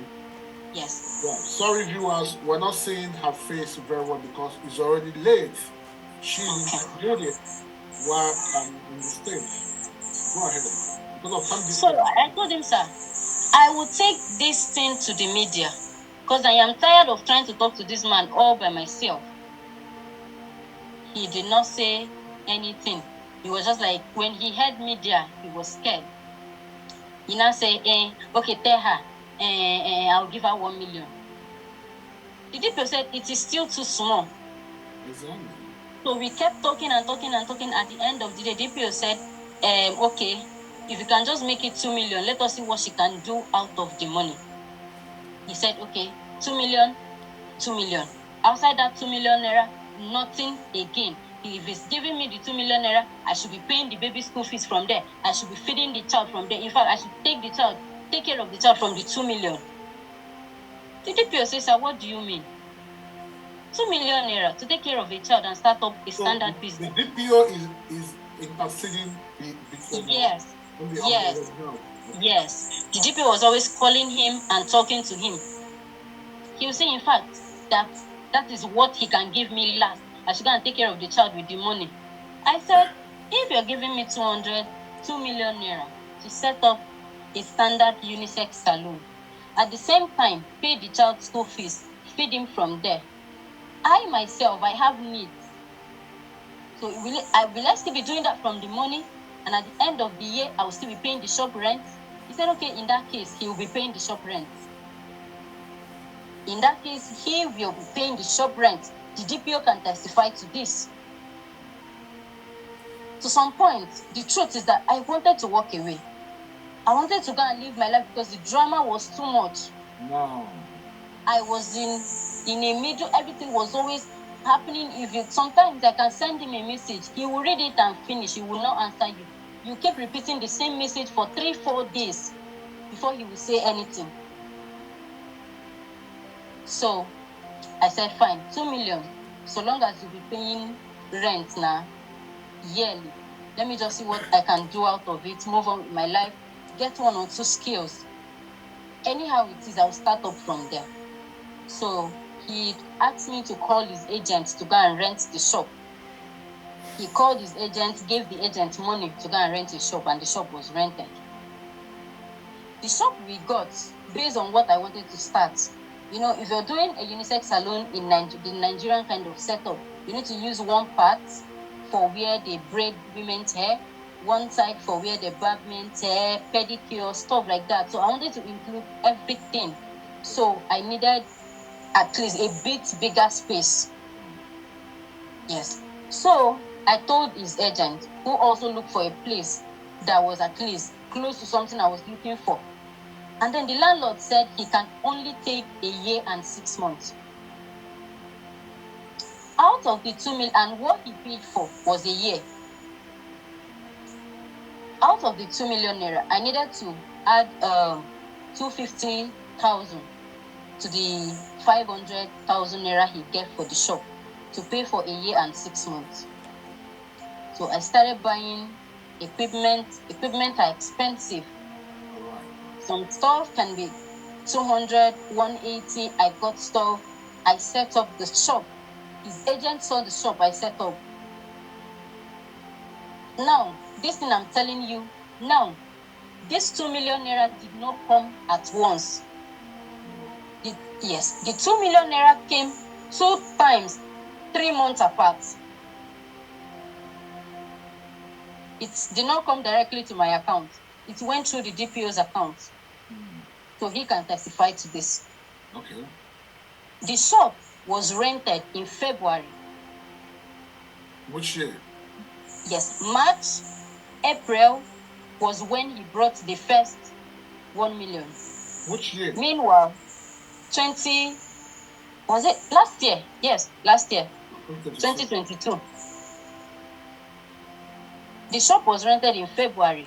March, April was when he brought the first 1 million. Now, 2 months has gone from the shop. The first 1 million, I used it in buying equipment and other things. It still wasn't enough. I put it up in the shop. And then I reached out to him. I've used the 1 million and I've gotten some of the things.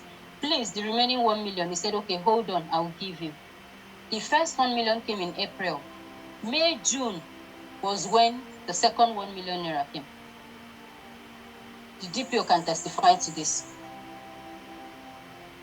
Now, this same June was when his wife came back.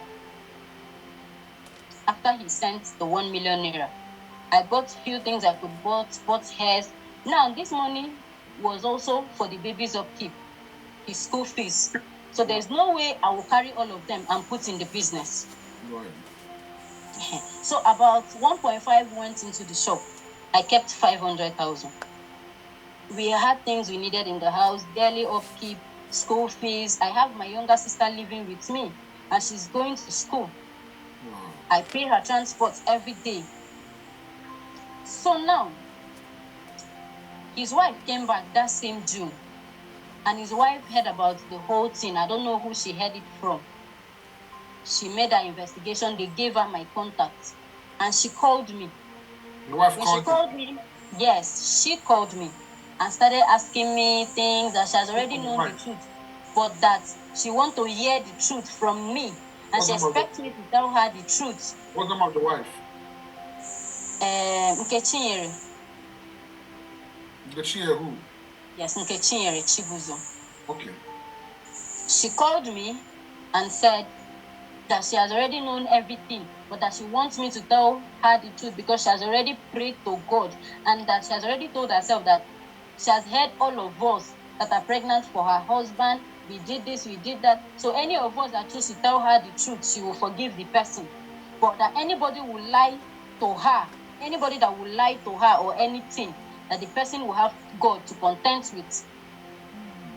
The truth is that Apostle was not protecting me. He wasn't protecting my child. He did not care. So I had no reason hiding what has been happening. I told his wife the truth. I told her everything. She now said that according to what she has been hearing, that she heard my child resemble her husband very well. I said I wouldn't know. She now said, okay, can she call me on a video call to see the baby? She had asked for my child's picture. I said, I'm sorry, I can't send his picture to you. He said, okay, can she call me on a video call to see him? I said, fine. She called me on WhatsApp, video call. She did? Yes, she did call me. Last year? Yes, last year, July. Yes, June, July. She saw my child. While she was on this video call, she saw my child. She was taking screenshots.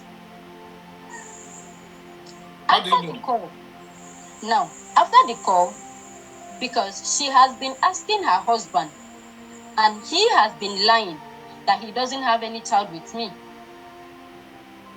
That the only person he has a child with is with Joy. That he doesn't have a child with me. So, now I believe she actually took those screenshots to prove to her husband that she talked to me. Yes. And that this is the child you have been denying. So she took screenshot and then went ahead to send the screenshot to her husband. I talked to Lovett, this one, that one. It was on a Sunday night. Now, before this day, I have not been talking to Apostle for like 2-3 weeks. I have not sent him message. He has not sent me message. So I was surprised. It was around this time, 8 o'clock, like this. For the after the morning, the wife called me in the morning. The evening of that same Sunday, he sent me a message, and the message read, "I have received your message. Expect mine." That was the message he sent to me. That was it. And then I was scared. Anybody in my shoe would be scared. Now, people started calling me. Please, I wouldn't want to call this person's name because he doesn't want to get involved. Family, see, you need to make it matter here, okay? Okay. Because what we're doing, we're going to do a high-profile investigation. Okay. You get justice, I promise you. Okay? Whatever it takes, you get justice. So this person called me and said, "Are you having issues with Apostle?" I said, "No, what happened?" He said, Apostle called him. Who's the person? And asked for my address, his agent, because that is the only person that knows that knows where I stay. What is his name? Mr. Lucky. Lucky who? Yes, Lucky Adi. Okay. Because he actually did not know what was going on, and it was in the night. So he just called and was like, "Are you having issues with Apostle?" I said, "No, sir, what happened?" He said, that he was surprised. Apostle called him and was, "Send me Lovette's address. Where is she staying?" And the way he was sounding, that he did not like it. I said, "Oh, I don't know," because I also did not want to start talking to him or telling him anything. I said, "Okay, thank you." Immediately, I called Apostle's lawyer. Before this time, I had gone to his lawyer. By name who? By name, Barrister Mrs. Dokubo. Okay. Barrister Mrs. Nko Dokubo. You have all these people's number, right? I have her contacts. Forward every contact at the end of this live video. Okay, sir.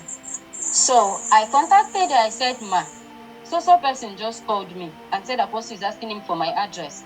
She was like, what is wrong with this man? Eh? My This God. man has already spoiled so many things. He will not stay one place. What is this problem? That's what she said. You know what, my dear, leave that house immediately. Leave that house immediately.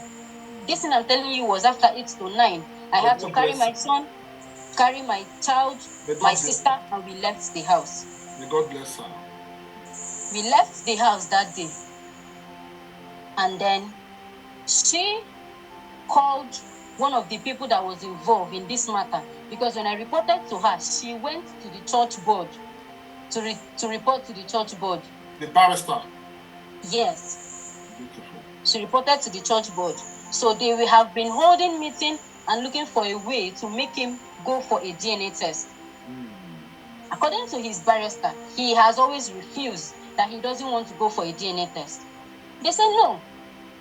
The barrister said he told him, come, if these children are saying you got them pregnant and you are saying you did not, prove yourself wrong. And the only way you can do that is to get a DNA test. Freedom. So they had to force him. This thing I'm telling you started all in June. It took them July, August, September, October, November to be able to force this man to go for a DNA test. Which year? 5 months. Last year, 2022. At the end of the...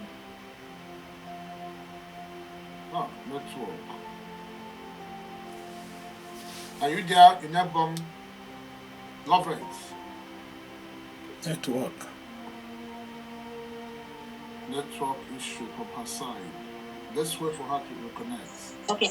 At some point, his wife wanted to make an issue out of the whole matter. They will keep talking to her, calming her down and everything. So, by November, the barrister called me. Does your son have a passport? I said no. He said, okay, you have to get him a passport. We have finally decided we are going for a DNA test. I said, passport, are we going outside the country? She said, your guy say you no want to do for Nigeria now. He said, everybody know I'm for Nigeria. So that we will be going to Ghana for a DNA test. I was like, okay. They contacted someone. I went and got ECOWAS passports. The person does passport for people from Apostle himself. So Apostle said I should go to the guy to get me the passport. So the guy got me an ECOWAS passport for my son. I have my own passport already. So on the 20th, the flight was booked. And DNA test, who and who is going? She said, you and your son, herself, Apostle, his wife, Joy, her baby, the other girl by name Nana, and her child. I said, everybody is going. She said, yes. That says Apostle is denying. So them too need to know the truth. I was like, okay. On the 29th of November last year, we left Nigeria to Ghana. And the DNA test was conducted in Blueprints DNA Center, Ghana. Hold on. Blueprint DNA Center. DNA Center, Ghana. Yes. Okay. Do you know the particular states in Ghana? It should be in Accra. It was Accra we went to. Okay. Yes. It's even on Google. That was how we find out, because we did not know any DNA center in Ghana before we went there. So we found out on Google, yes.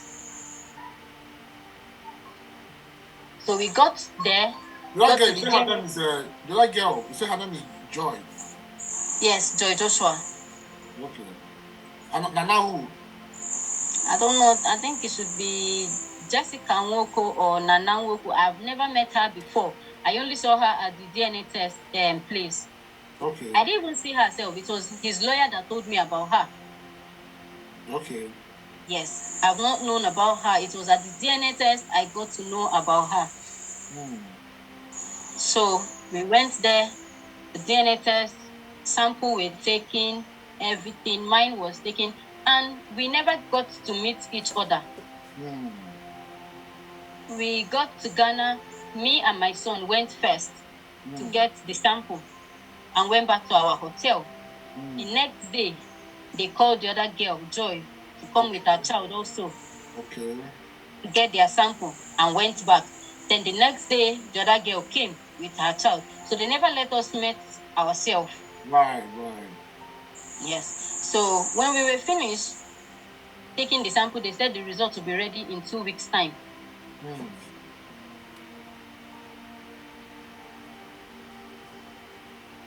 We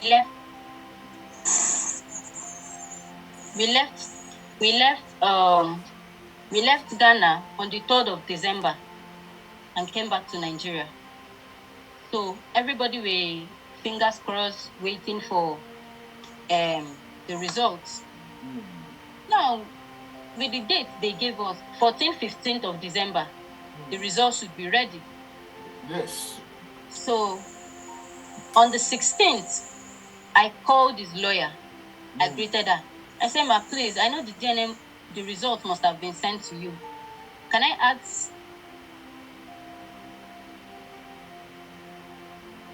Network.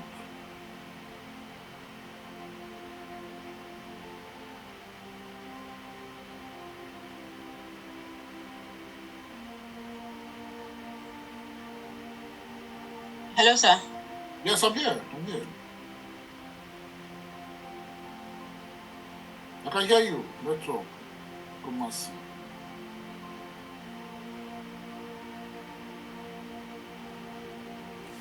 Can you hear me? Oh, she's having a network issue. You know, she's in Nigeria. Okay. Hello, sir. She's back. Yes, I can hear you, my doctor. Go ahead.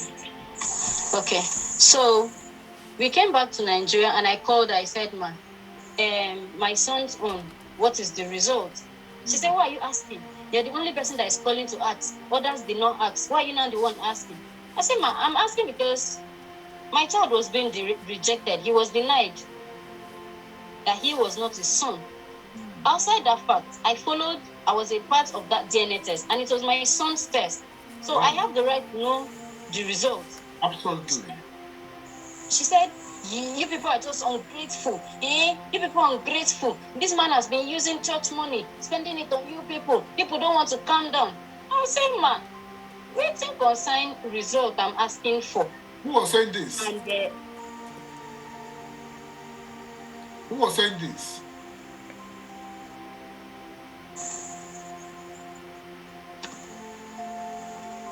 I don't know. People just keep calling me. Just got the call. And stop picking calls. They're tracking your number. No, I didn't pick it. I dropped it. But okay, listen. The moment the call comes in, the network will get this thing. Listen, that they might be tracking your number to know where you are. Okay. Okay, sir. Don't pick anybody's call. Don't listen to anybody. Okay, sir. Wait for further instruction from me. Okay. Go ahead. Jesus Christ.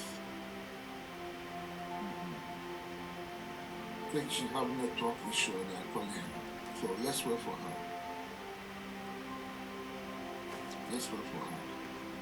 Hello, sir. Okay, I'm here. Okay, I just blocked the number because it's actually one particular number. Okay, good. So she started abusing me and everything. I was asking her that I'm only asking for the results. She said, in fact, that she's not apostle. I should stop talking to her anyhow. She's not my mate. She's old enough to be my mother. This one, that. She was just talking and talking and talking. I had to drop the call.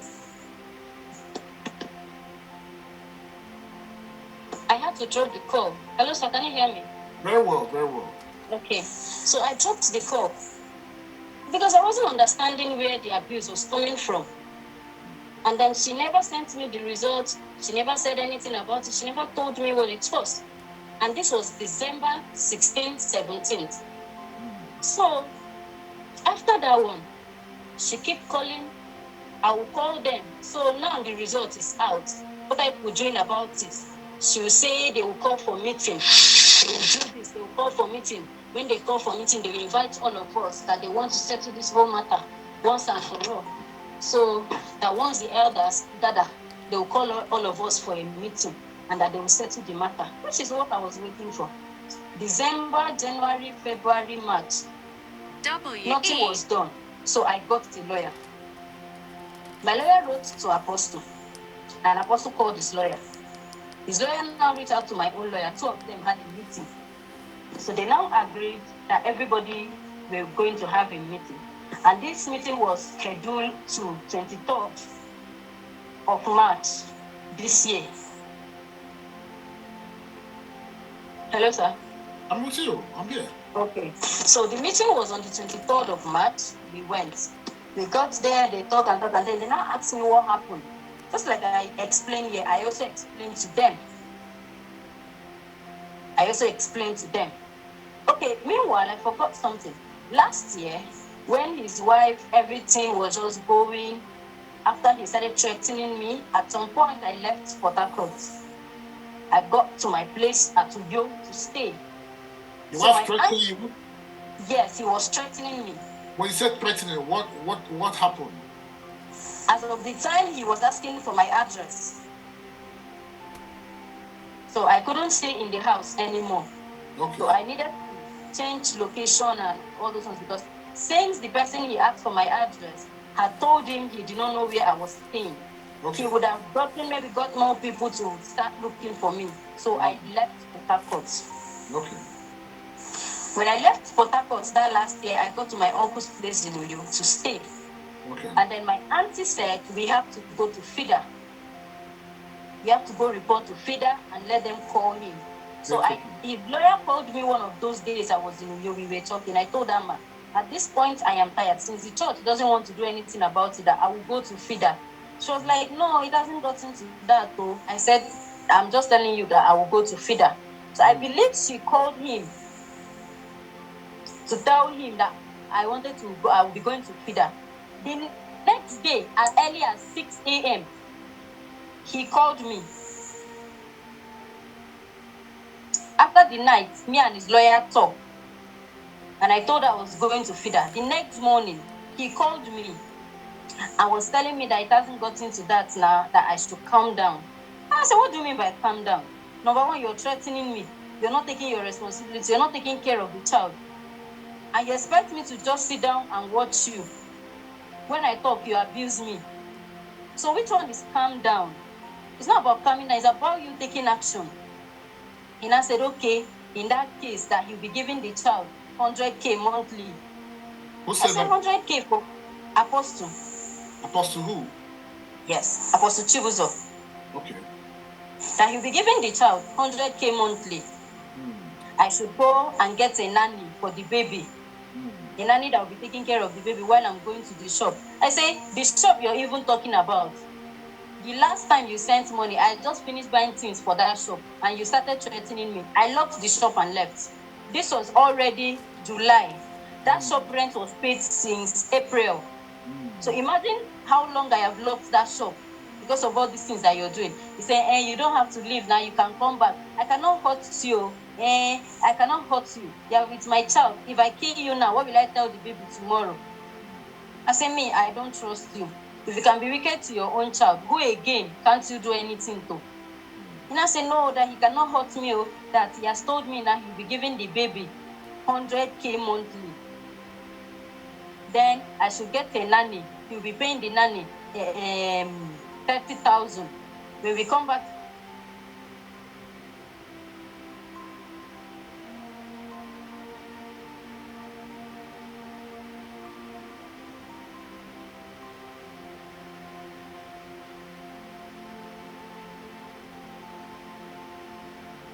school, that he'll be paying the nanny, he'll be paying school fees, he'll be paying school bus and everything. I say, anyway, I've heard what you said, but me, I cannot trust you because this is how you used to talk. At the end of the day, when it's time to do the thing, you expect me to start begging you again. He said, no, that this time he means it. I should call his agent to go and get me accommodation, to go and do this, to go and do that.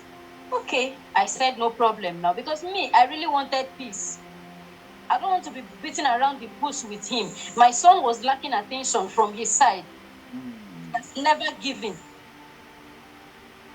Even during his second birthday, I called him. I said, please, in a week time, it is his birthday. Oh, please, can you just send money? Even if it's to buy cake and buy stuff and go and share it for his classmates because him too used to bring birthday pack to the house. So it would be bad that on his own birthday he did not give to his classmates. Apostle told me that if that boy did not do birthday, will somebody die? That what is it to birthday? That must he do birthday?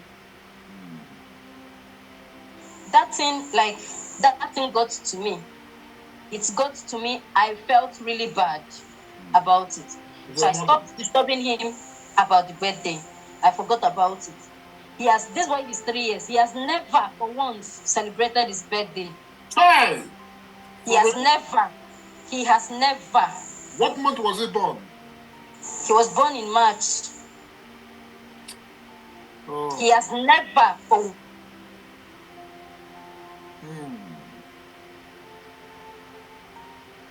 Okay, continue.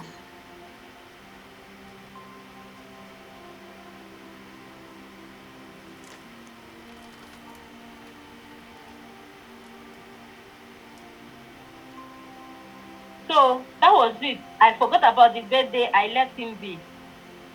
So he now said he would do this. So we came back to Port Harcourt. Yes, he got an accommodation, a 1-bedroom flat. Who got accommodation? He sent his agent, Apostle.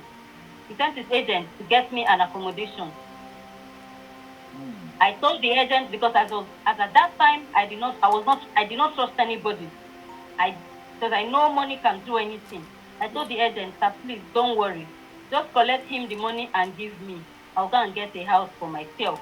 Because I do not want anybody, as of that last day till now, knowing where I am staying. Beautiful. So the agent understood and said, okay, no problem. He reached out to him, okay, we have seen an accommodation. He sent the money to the agent who gave me the money. How much? 600,000. What dates? This should be around last year. Okay, school just started that time. Last year, September. Okay. Yes. It was around the start of first term, which is always September. So that was the time. Okay. So 600,000 to get a 1-bedroom flat. He sent it to the agent. I also got a school. I got different schools. I sent him the amount. He said I should get different schools and sent him how much it was to register. There was a school I went to, Bereton Montessori. It's one of the good schools in Port Harcourt. They told me new intake and everything was about 500,000, but family pay was 200,000. I knew he would never choose that one, but I still got it. I still collected their list. I went to 3 different schools. The least school I gave him was new intake, 200,000. And yearly termly pay, 150,000. And that was the one he chose. We got the accommodation. I went back to my shop, opened the shop as of that last year, September. I got the boy in school. We started living. Everything was okay. Now, you say you'll be giving the boy 100K. You'll be paying school bus, which is 40,000. You'll be paying a nanny monthly, 30,000. So when you look at this money now, is 170,000. And then I still told him we needed to pay bills. I was not even bothered about getting money for myself. I was just looking at how I can work in the shop and be getting money for myself. Since the 100K was coming, I was ready to do with that. Just live my life. He now said, okay. He will just round up everything, including bills, to make it 200K per month. I said, no problem. That particular month, that particular September, what he sent for upkeep was 100,000. That until September ending is when he will start paying the other bills. No issue. We started living and everything. When that September ended, in October, it took me and his lawyer to call him before he sent that money. We went back to the normal way again. Month has ended. Third, fourth, he has not sent. I called him. I sent message. Nothing. I reached out to his lawyer. Sometimes if I'm talking to the lawyer, I will tell her that if I'm tired, I will let people know about this thing I'm going through. At a point, his lawyer told me that, what am I even saying? That let her tell me that if this thing comes out to the public, that nobody will believe me. That except his wife comes out to say, to support me, that is when people will believe, because she is the wife. I said, I am the one in the shoe, I am the one with the child. So why won't people believe me? She said that she has told me, has told me that the man has been saying, if this thing comes out on social media, that he will just leave and nobody will see him again. This was what his lawyer told me. I said, ma, that is not what we are talking about right now. Why I called you is to help me and call him to do what he said he would do. Month has ended. Today is 7, 6, 7, 8. He has not sent the upkeep. The lawyer started calling him and calling before he now sends the money. So this is always the problem. Month will end. He will wait for you to start begging him. Sometimes I will just leave it. You start calling and calling and calling. Meanwhile, while you're calling him and begging him, he is already posting 200 people leaving Nigeria to Benin Republic for scholarship. And you're here begging for upkeep for your child. While you're begging him, you will be calling him, he will busy your call. He is posting. The blessed privileged students, their mother was this, their father was this. Because of the love I have for humanity, I have taken them, they are now living in my house. You're doing this, you're doing that. And your child is there begging you for food. Hi. Which mother will accept such things? Which mother will accept it? It's too much. Let it be that he doesn't have the money. It's understandable. Not when he has it, he's giving it to the public and his child doesn't have it.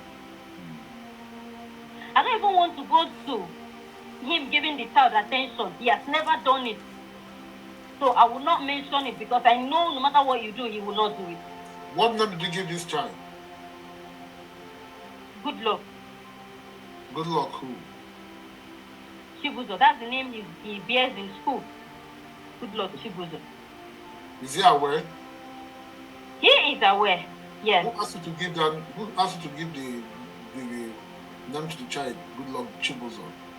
I gave him Chibuzor because I don't think there's any other name a child should answer outside his father's name. Okay. Thank you. Continue. I gave him the name. Continue. Yes. So this matter went on like that. The 200K he said he will be sending, month to end, send the money. We will talk and talk and talk and talk. So we just keep happening like once month is ending, if we are approaching 26, 27, I will start being scared. Who knows how many days I will talk to this man before he will send money? Who knows what I will start constructing message I will send to him. Sometimes it will result to me insulting him before he will send money. If I insult him, he will insult me back. He will abuse me. He will call me names. Sometimes I will tell him, you're not ashamed that your child is begging you for money for food. You will tell him this? Yes, I do tell him. I told him you're not ashamed. On his phone? Yes. I have most of the chat. I told him you're not ashamed that your child is begging you for food. Yes, you're in public doing this and doing that. There was a time I told him that nobody would want to see your life behind the camera. He said, I'm stupid. I'm an ingrate. I'm this. But it is the truth. So at the end of the day now, that money he said he'll be sending for upkeep has been like that. It's always an issue before the money will come. So it makes me now keep coming back to him. Every month end, I keep coming back to him. So now fast forward to when they called this meeting. We went for the meeting the first day. We had the meeting, they asked me what happened, I told them everything. They Who all called the told meeting? me. Who called the meeting? The church board. Okay, the church board is aware of what is happening. They know everything. They were the one that organized for the DNA test. Can you mention? Can you mention any of the church board you know? Sobas, Matt Ofe, Matt Ofe. Mr. Matt Ofe. Yes, Mr. Matt Ofe, Mr. Sobas, That's who. Oloko. I think I will send you their name. I think I have their name because they all sent their name to my lawyer. Okay, good. So I have their name. Yes. There were about 7 of them or 6 of them in that meeting. I went with my grandfather and my lawyer. So they asked me, after everything in the meeting, they now asked me, so what do you want? I said, this is what I want. A non-rented accommodation for the child. Because I do not want to always come back yearly asking Apostle to come and pay rent for the child. So I want a non-rented apartment for him, accommodation for him. I need money for his education. Probably I would go and open a bank account on his name. The money should be put there. So he doesn't feel like he's giving me the money for his education. Now, when we went to that meeting, before the meeting started, his lawyer stood up and said that this meeting is being held as a result of the DNA test that was conducted in November 2022 to ascertain if Lovina's child belongs to Apostle Chibuzor, as she allegedly claimed, and that the results came in, and that the results said it is positive, that he is the father. The lawyer said so. Yes, his lawyer said so. So they now asked me, what do you want? That was what she said before the meeting started. So I now told them what I want.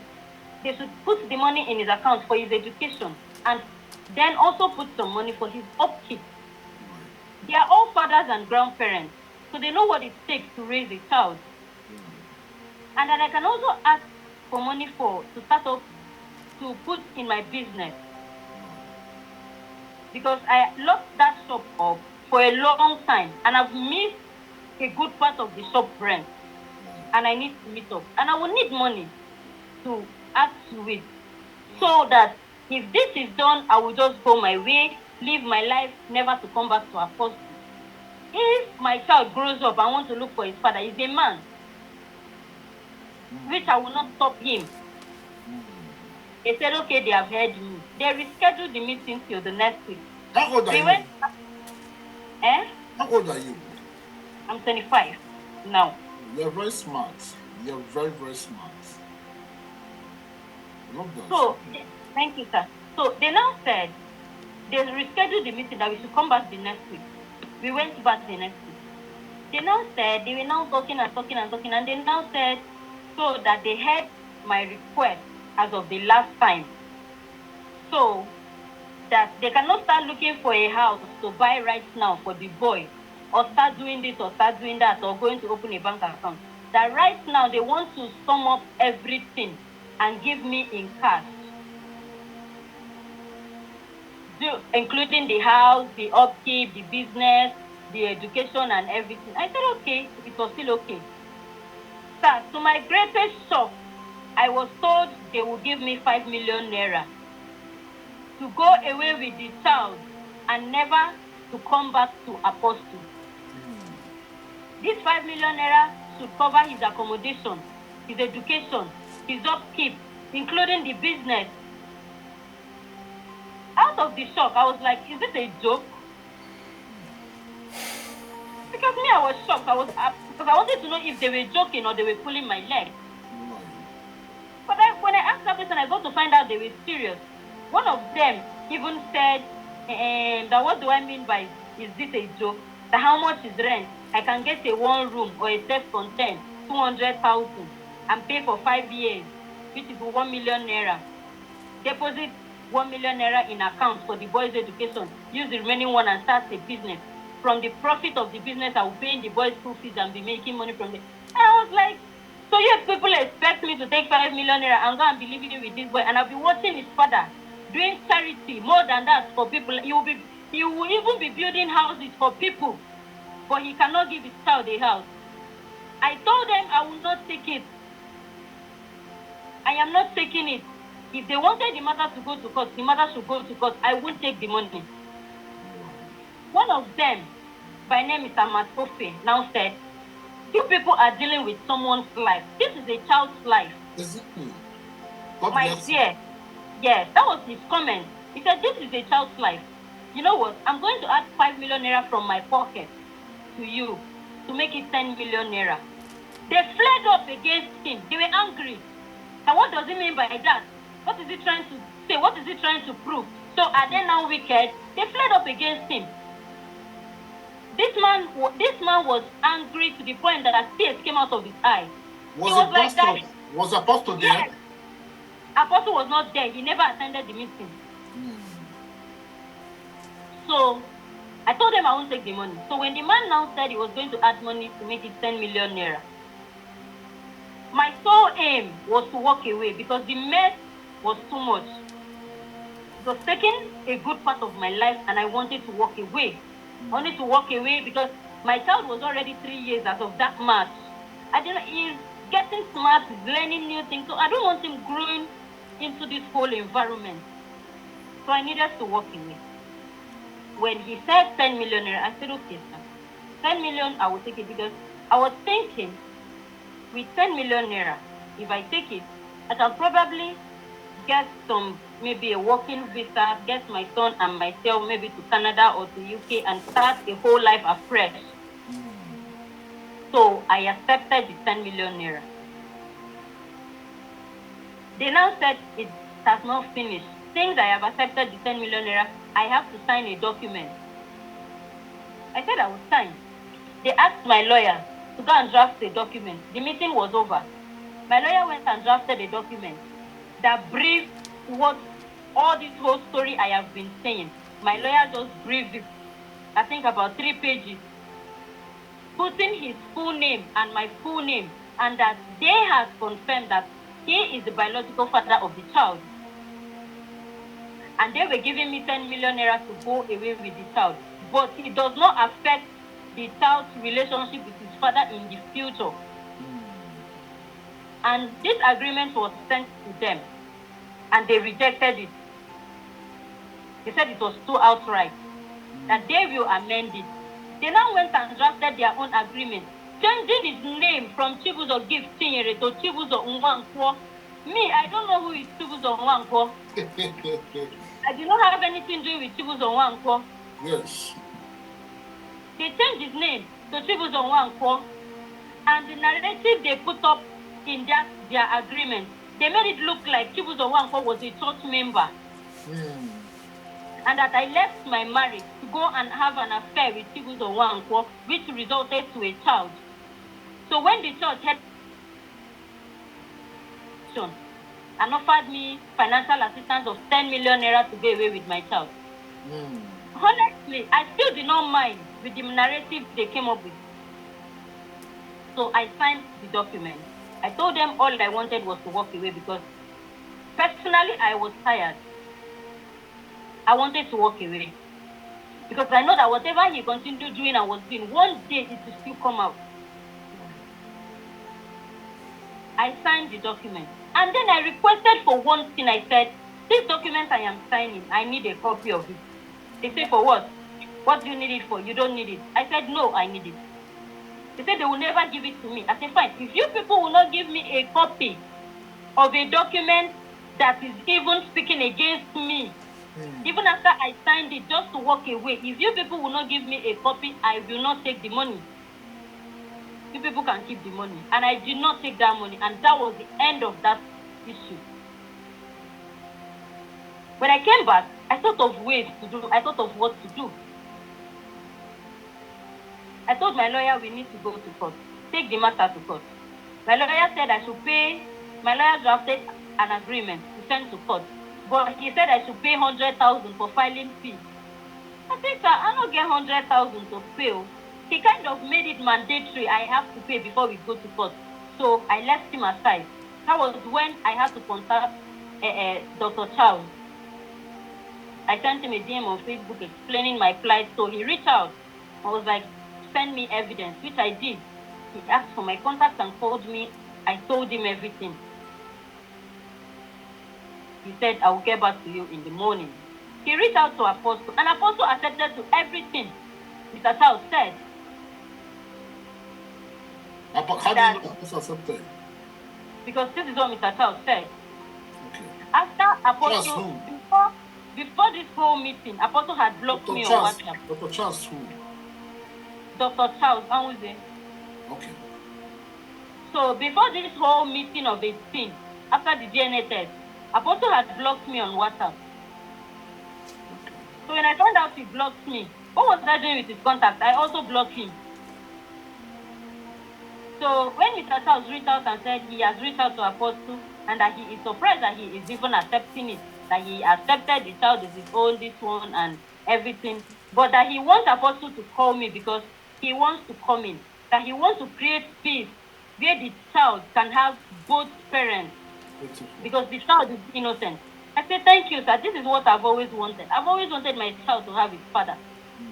No matter what Apostle has done to me, I will not block the child from having him or having access to him. He said, okay, he will reach out to Apostle for Apostle to call me. Apostle refused to call me. So Mr. Charles put up a conference call between me and Apostle and him. He showed up. And him, yes. It was the three of us. So we talked. In that meeting, conference call, Apostle continued saying that, okay, since I did not take the 10 million naira, he will continue with the 200,000. I told him, no, the 200,000, the money that comes to us is 100,000. The other 100,000 goes for bills, and you are aware. And this money was actually because, according to you, you were not sure if the child was your own. So at least now that the DNA test has been done and confirmed, things should change. He said he doesn't have money. He cannot change anything. He can only be paying 200,000. I told him I won't take that. He kept saying it, but that we should do the 200,000. After some time, he can increase it. So Mr. Charles was like, okay, if this is what he's saying, let us give him 2-3 months to see what he will come out with. Let's just follow him with the 200K. I said, fine, no problem. Do you know that that same month, by the end of the month, it even took Mr. Charles to call him before that money was sent. That money was finally sent on the 7th or 8th of the next month after that month ended. It took Mr. Charles again to come into the matter before the money was sent. So at that point, money was sent to the account or Dr. Charles' account? It was sent to my account. Okay. And you have the statement of account. If you can Yes. see that. Yes. So by this time, when it happened again, even when Dr. Charles was involved, I made up my mind that the attention I needed him to give to the child, I do not want it anymore. Settling for this monthly upkeep, I do not want it anymore because the monthly upkeep will keep taking me back to him. Even if I decide to delete his number and move on with my life, at the end of the day, just because I need upkeep for my child, I will still have to reach out to him. So I accepted the fact that he was not interested in being in the child's life. So I reached out to him. I said, please, whether you people give me a copy of the document or not, I need the 10 million naira. I want to move out. I want to move ahead. I want to take my child far away, start a life because my mental health is taking the best part of me. I also reached out to Mr. Charles. I said, sir, please, I don't think I can continue with the upkeep. I don't want it anymore. I will take the 10 million. Even if they don't give me the copy, let them keep it. I will take it. Apostle responded and said the 10 million naira was not in his position, as it was in the position of the church board. You understand? So he will reach out to them. I said, fine. This was in April. I've been May. It was in April, towards ending of April, was when I reached out to him about this.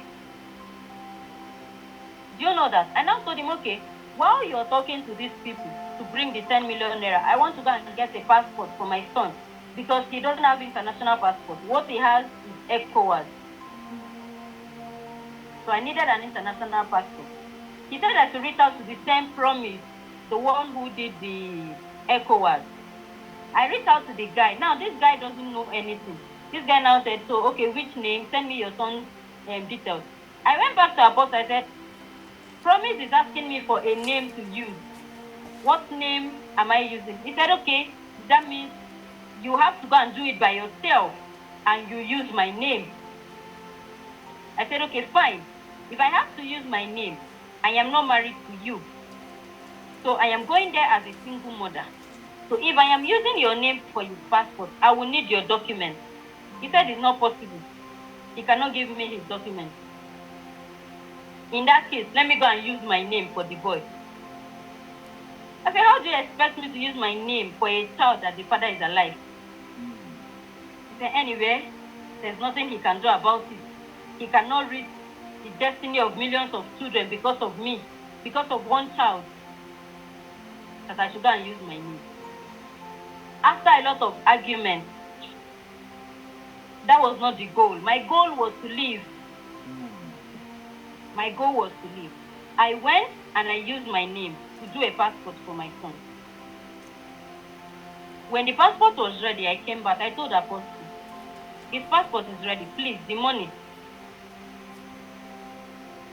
He refused to respond. That was when. That was in June last month. Okay, last month. Okay. That was when this Happy Boys issue came out. So after 3 days, he did not respond to that message. I felt maybe he was going through some kind of hard time because of that Happy Boys issue. So I sent him a message and I was like, I don't know if you're actually going through something. You're not responding my message. At least say something. You don't have to be silent. He still did not respond. I went back again. I say, it's like you cannot talk. I said the passport is ready. Please, the money, I want to go. I don't want the upkeep again. He still did not answer me. So I have been waiting. 2 weeks after he did not answer me, I reached out to Mr. Charles. I said, sir, I am tired. I am tired. I'm tired. Mr. Charles said, you're the one wearing the shoe and you know where it is itching. If you need to get help, get the help you need. Things I've tried going to court, it did not work. I met people that were close to him, it did not work. Coming to the media was my last option. So I took that step. What step did you take? I needed to go to the media, but starting from my page would not make it go viral. So I reached out to Gistlover. Gistlover, yes, I sent him a message on Instagram. He asked for evidence. I sent him the little I can. I sent him my son's picture. And then he went ahead to post it. And that was when it went viral. Okay. And then I knew that people still needed more evidence. So I started posting on my page. Okay. Yes. Okay. Thank you. Now, what do you want? No, the thing is, this whole thing came out on the media for like 5 days now. People who are close to him has been reaching out, asking me to stop. Some even were begging me if I can make a video to say that what I'm saying is a lie, that they will settle me. I told them, I have given him enough time to do the right thing, he refused. Right. So I have come out with my truth and I cannot take it back. Right. If you people are asking for settlement, you have to first come out to the media. Whatever settlement has to be done in the media, and the reason for this settlement has to be in the media. If I have to stop, it will be done in the media. Right. So what do you want? What do you want? I want to go straight to the point. What do you want? What I just want, honestly, I need help. Just use 1 minute. Summarize what you want so that we work towards this. I want to walk away from all these things. I don't know if I should say I want him to take care of the child. I don't know how that will be done because according to what I heard, he has not been reached for the past 3 days. He has not been what? He has not been reached. He also has not reached out to anybody. Oh, Lines are off. So I really want to get away. I really want to come out of all this whole mess. And I need help to be able to provide for my child and his upkeep so I can just go away. Okay. When you say go away, go to where? When I say go away, if Listen, possibly if listen, hold on. Do you want to sip a glass of water? sorry, sir, what did you Do you want to drink water? if I want to take what? Do you want to drink water? No, I'm okay, I'm fine. Good. Okay. Now I want you to put yourself, comport yourself very well. Tell me, what do you want with all of these cases now? Because I want you to cease fire now. Stop posting until I get back to you. Okay? Stop posting, and like I told you, I'm gonna reach out to. If his number is not going, I will send people to go. I will first of all reach out to the church member, the board members. They'll go with the lawyer. I will invite Dr. Barrister, the barrister I told you about. He will take over this matter from. So now I need to know. I don't want to look as if I'm telling you what to do. You have to tell me what you want, and I'll work towards that because I'm here to help you. Looking at your history as an orphan, you have nobody to talk to. And I was looking at your picture last time, when you were living there, how plumpy you are, how fresh you look, comparing to your state now, I mean, there's nobody that would like his or her daughter to be treated in the way you were being treated. That's a fact. I'm not happy. Their story is touching. Be here holding myself, from crying. There's nobody that will hear this story that will not have pity on you. So now, go straight to the point. Just be honest. Tell me, what do you want?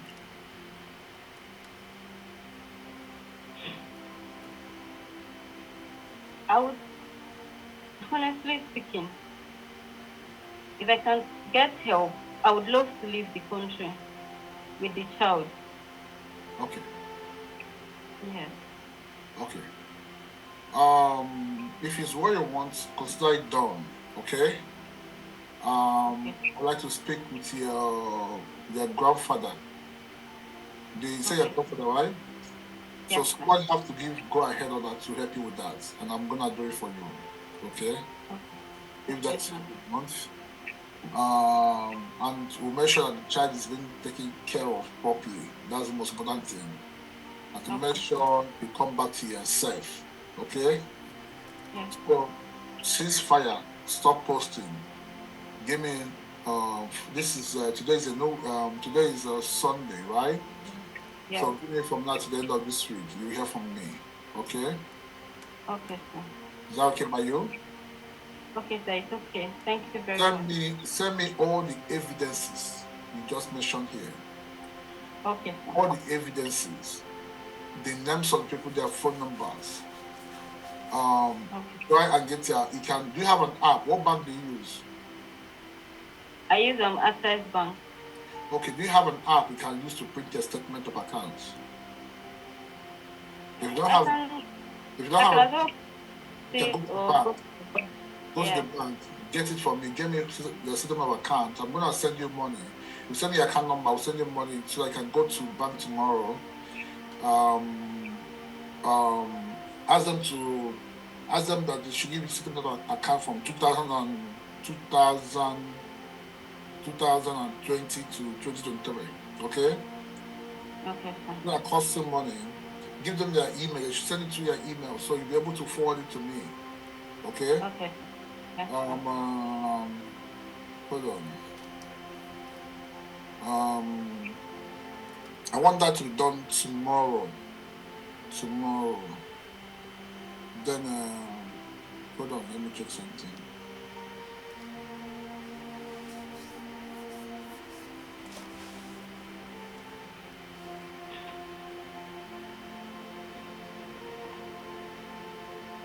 Okay. I'm going to be done tomorrow. I'm going to send you some money because they will ask you to pay. You have to pay for pages. I don't know how much it costs. Okay? Okay, sir. then you get that from me tomorrow. Send it. Like I said, calm down. Okay? Those people that threaten you, don't reply. I learned that some people calling you, threatening you, don't reply. Don't pick any call you don't know. Do not click any link. They say, oh, look at what Apostle say. If you click on that link, they will hack your phone. Or hack your phone. Be quiet. Pretend as if nothing's happening. Do you have some food at home to eat? Yes, sir. Yes. Okay, good. So be happy. Look for anything that will make you feel happy. Make yourself happy. Relax. Calm yourself down as if nothing has happened. Okay? Allow God to fight this battle for us. Okay? Thank you so much for coming up today to tell us what happened. Like I said, all you just said now is still allegation, We verify for us to be able to go into this case. Does that make sense to you? Yes, sir. Yes, sir. Right. Do you have any question for me? I don't think I have anyone right now. Okay, feel free to reach out if you want to ask questions or want to know what we are doing or you have not heard from me. Feel free to reach out, okay? Okay, sir. All right, good night. Thank you very much, sir. Thank you. Bye-bye.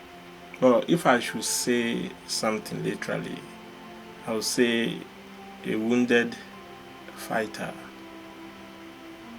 He is not just a man of God, but he remained an philanthropist. He remained a helper in our society. So whatsoever happened, so many things somehow has or have one way or the other contributed to this fallen. But I pray that he recovers.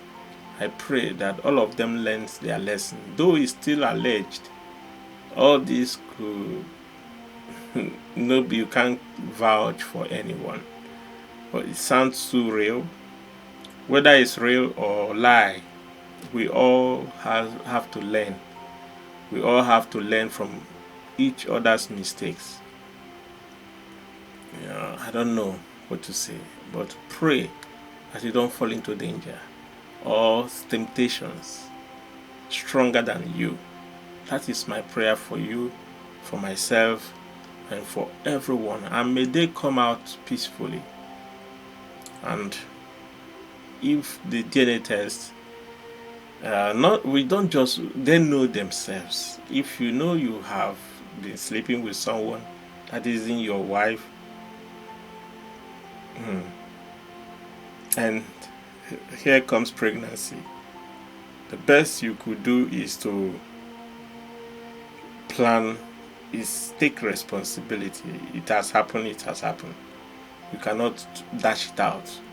But I could see that the man doesn't really have that kind of money. The money he spent on this philanthropic work is from the church or from the foundation.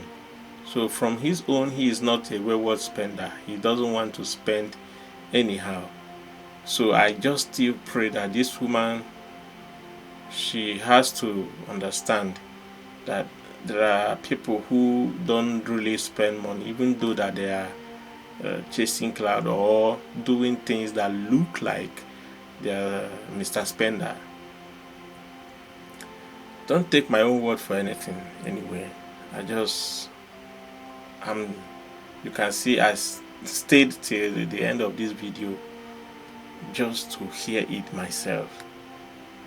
And in the end, all I wanted to do is just to pray for them, to say one or two prayers for God to allow us learn our lessons.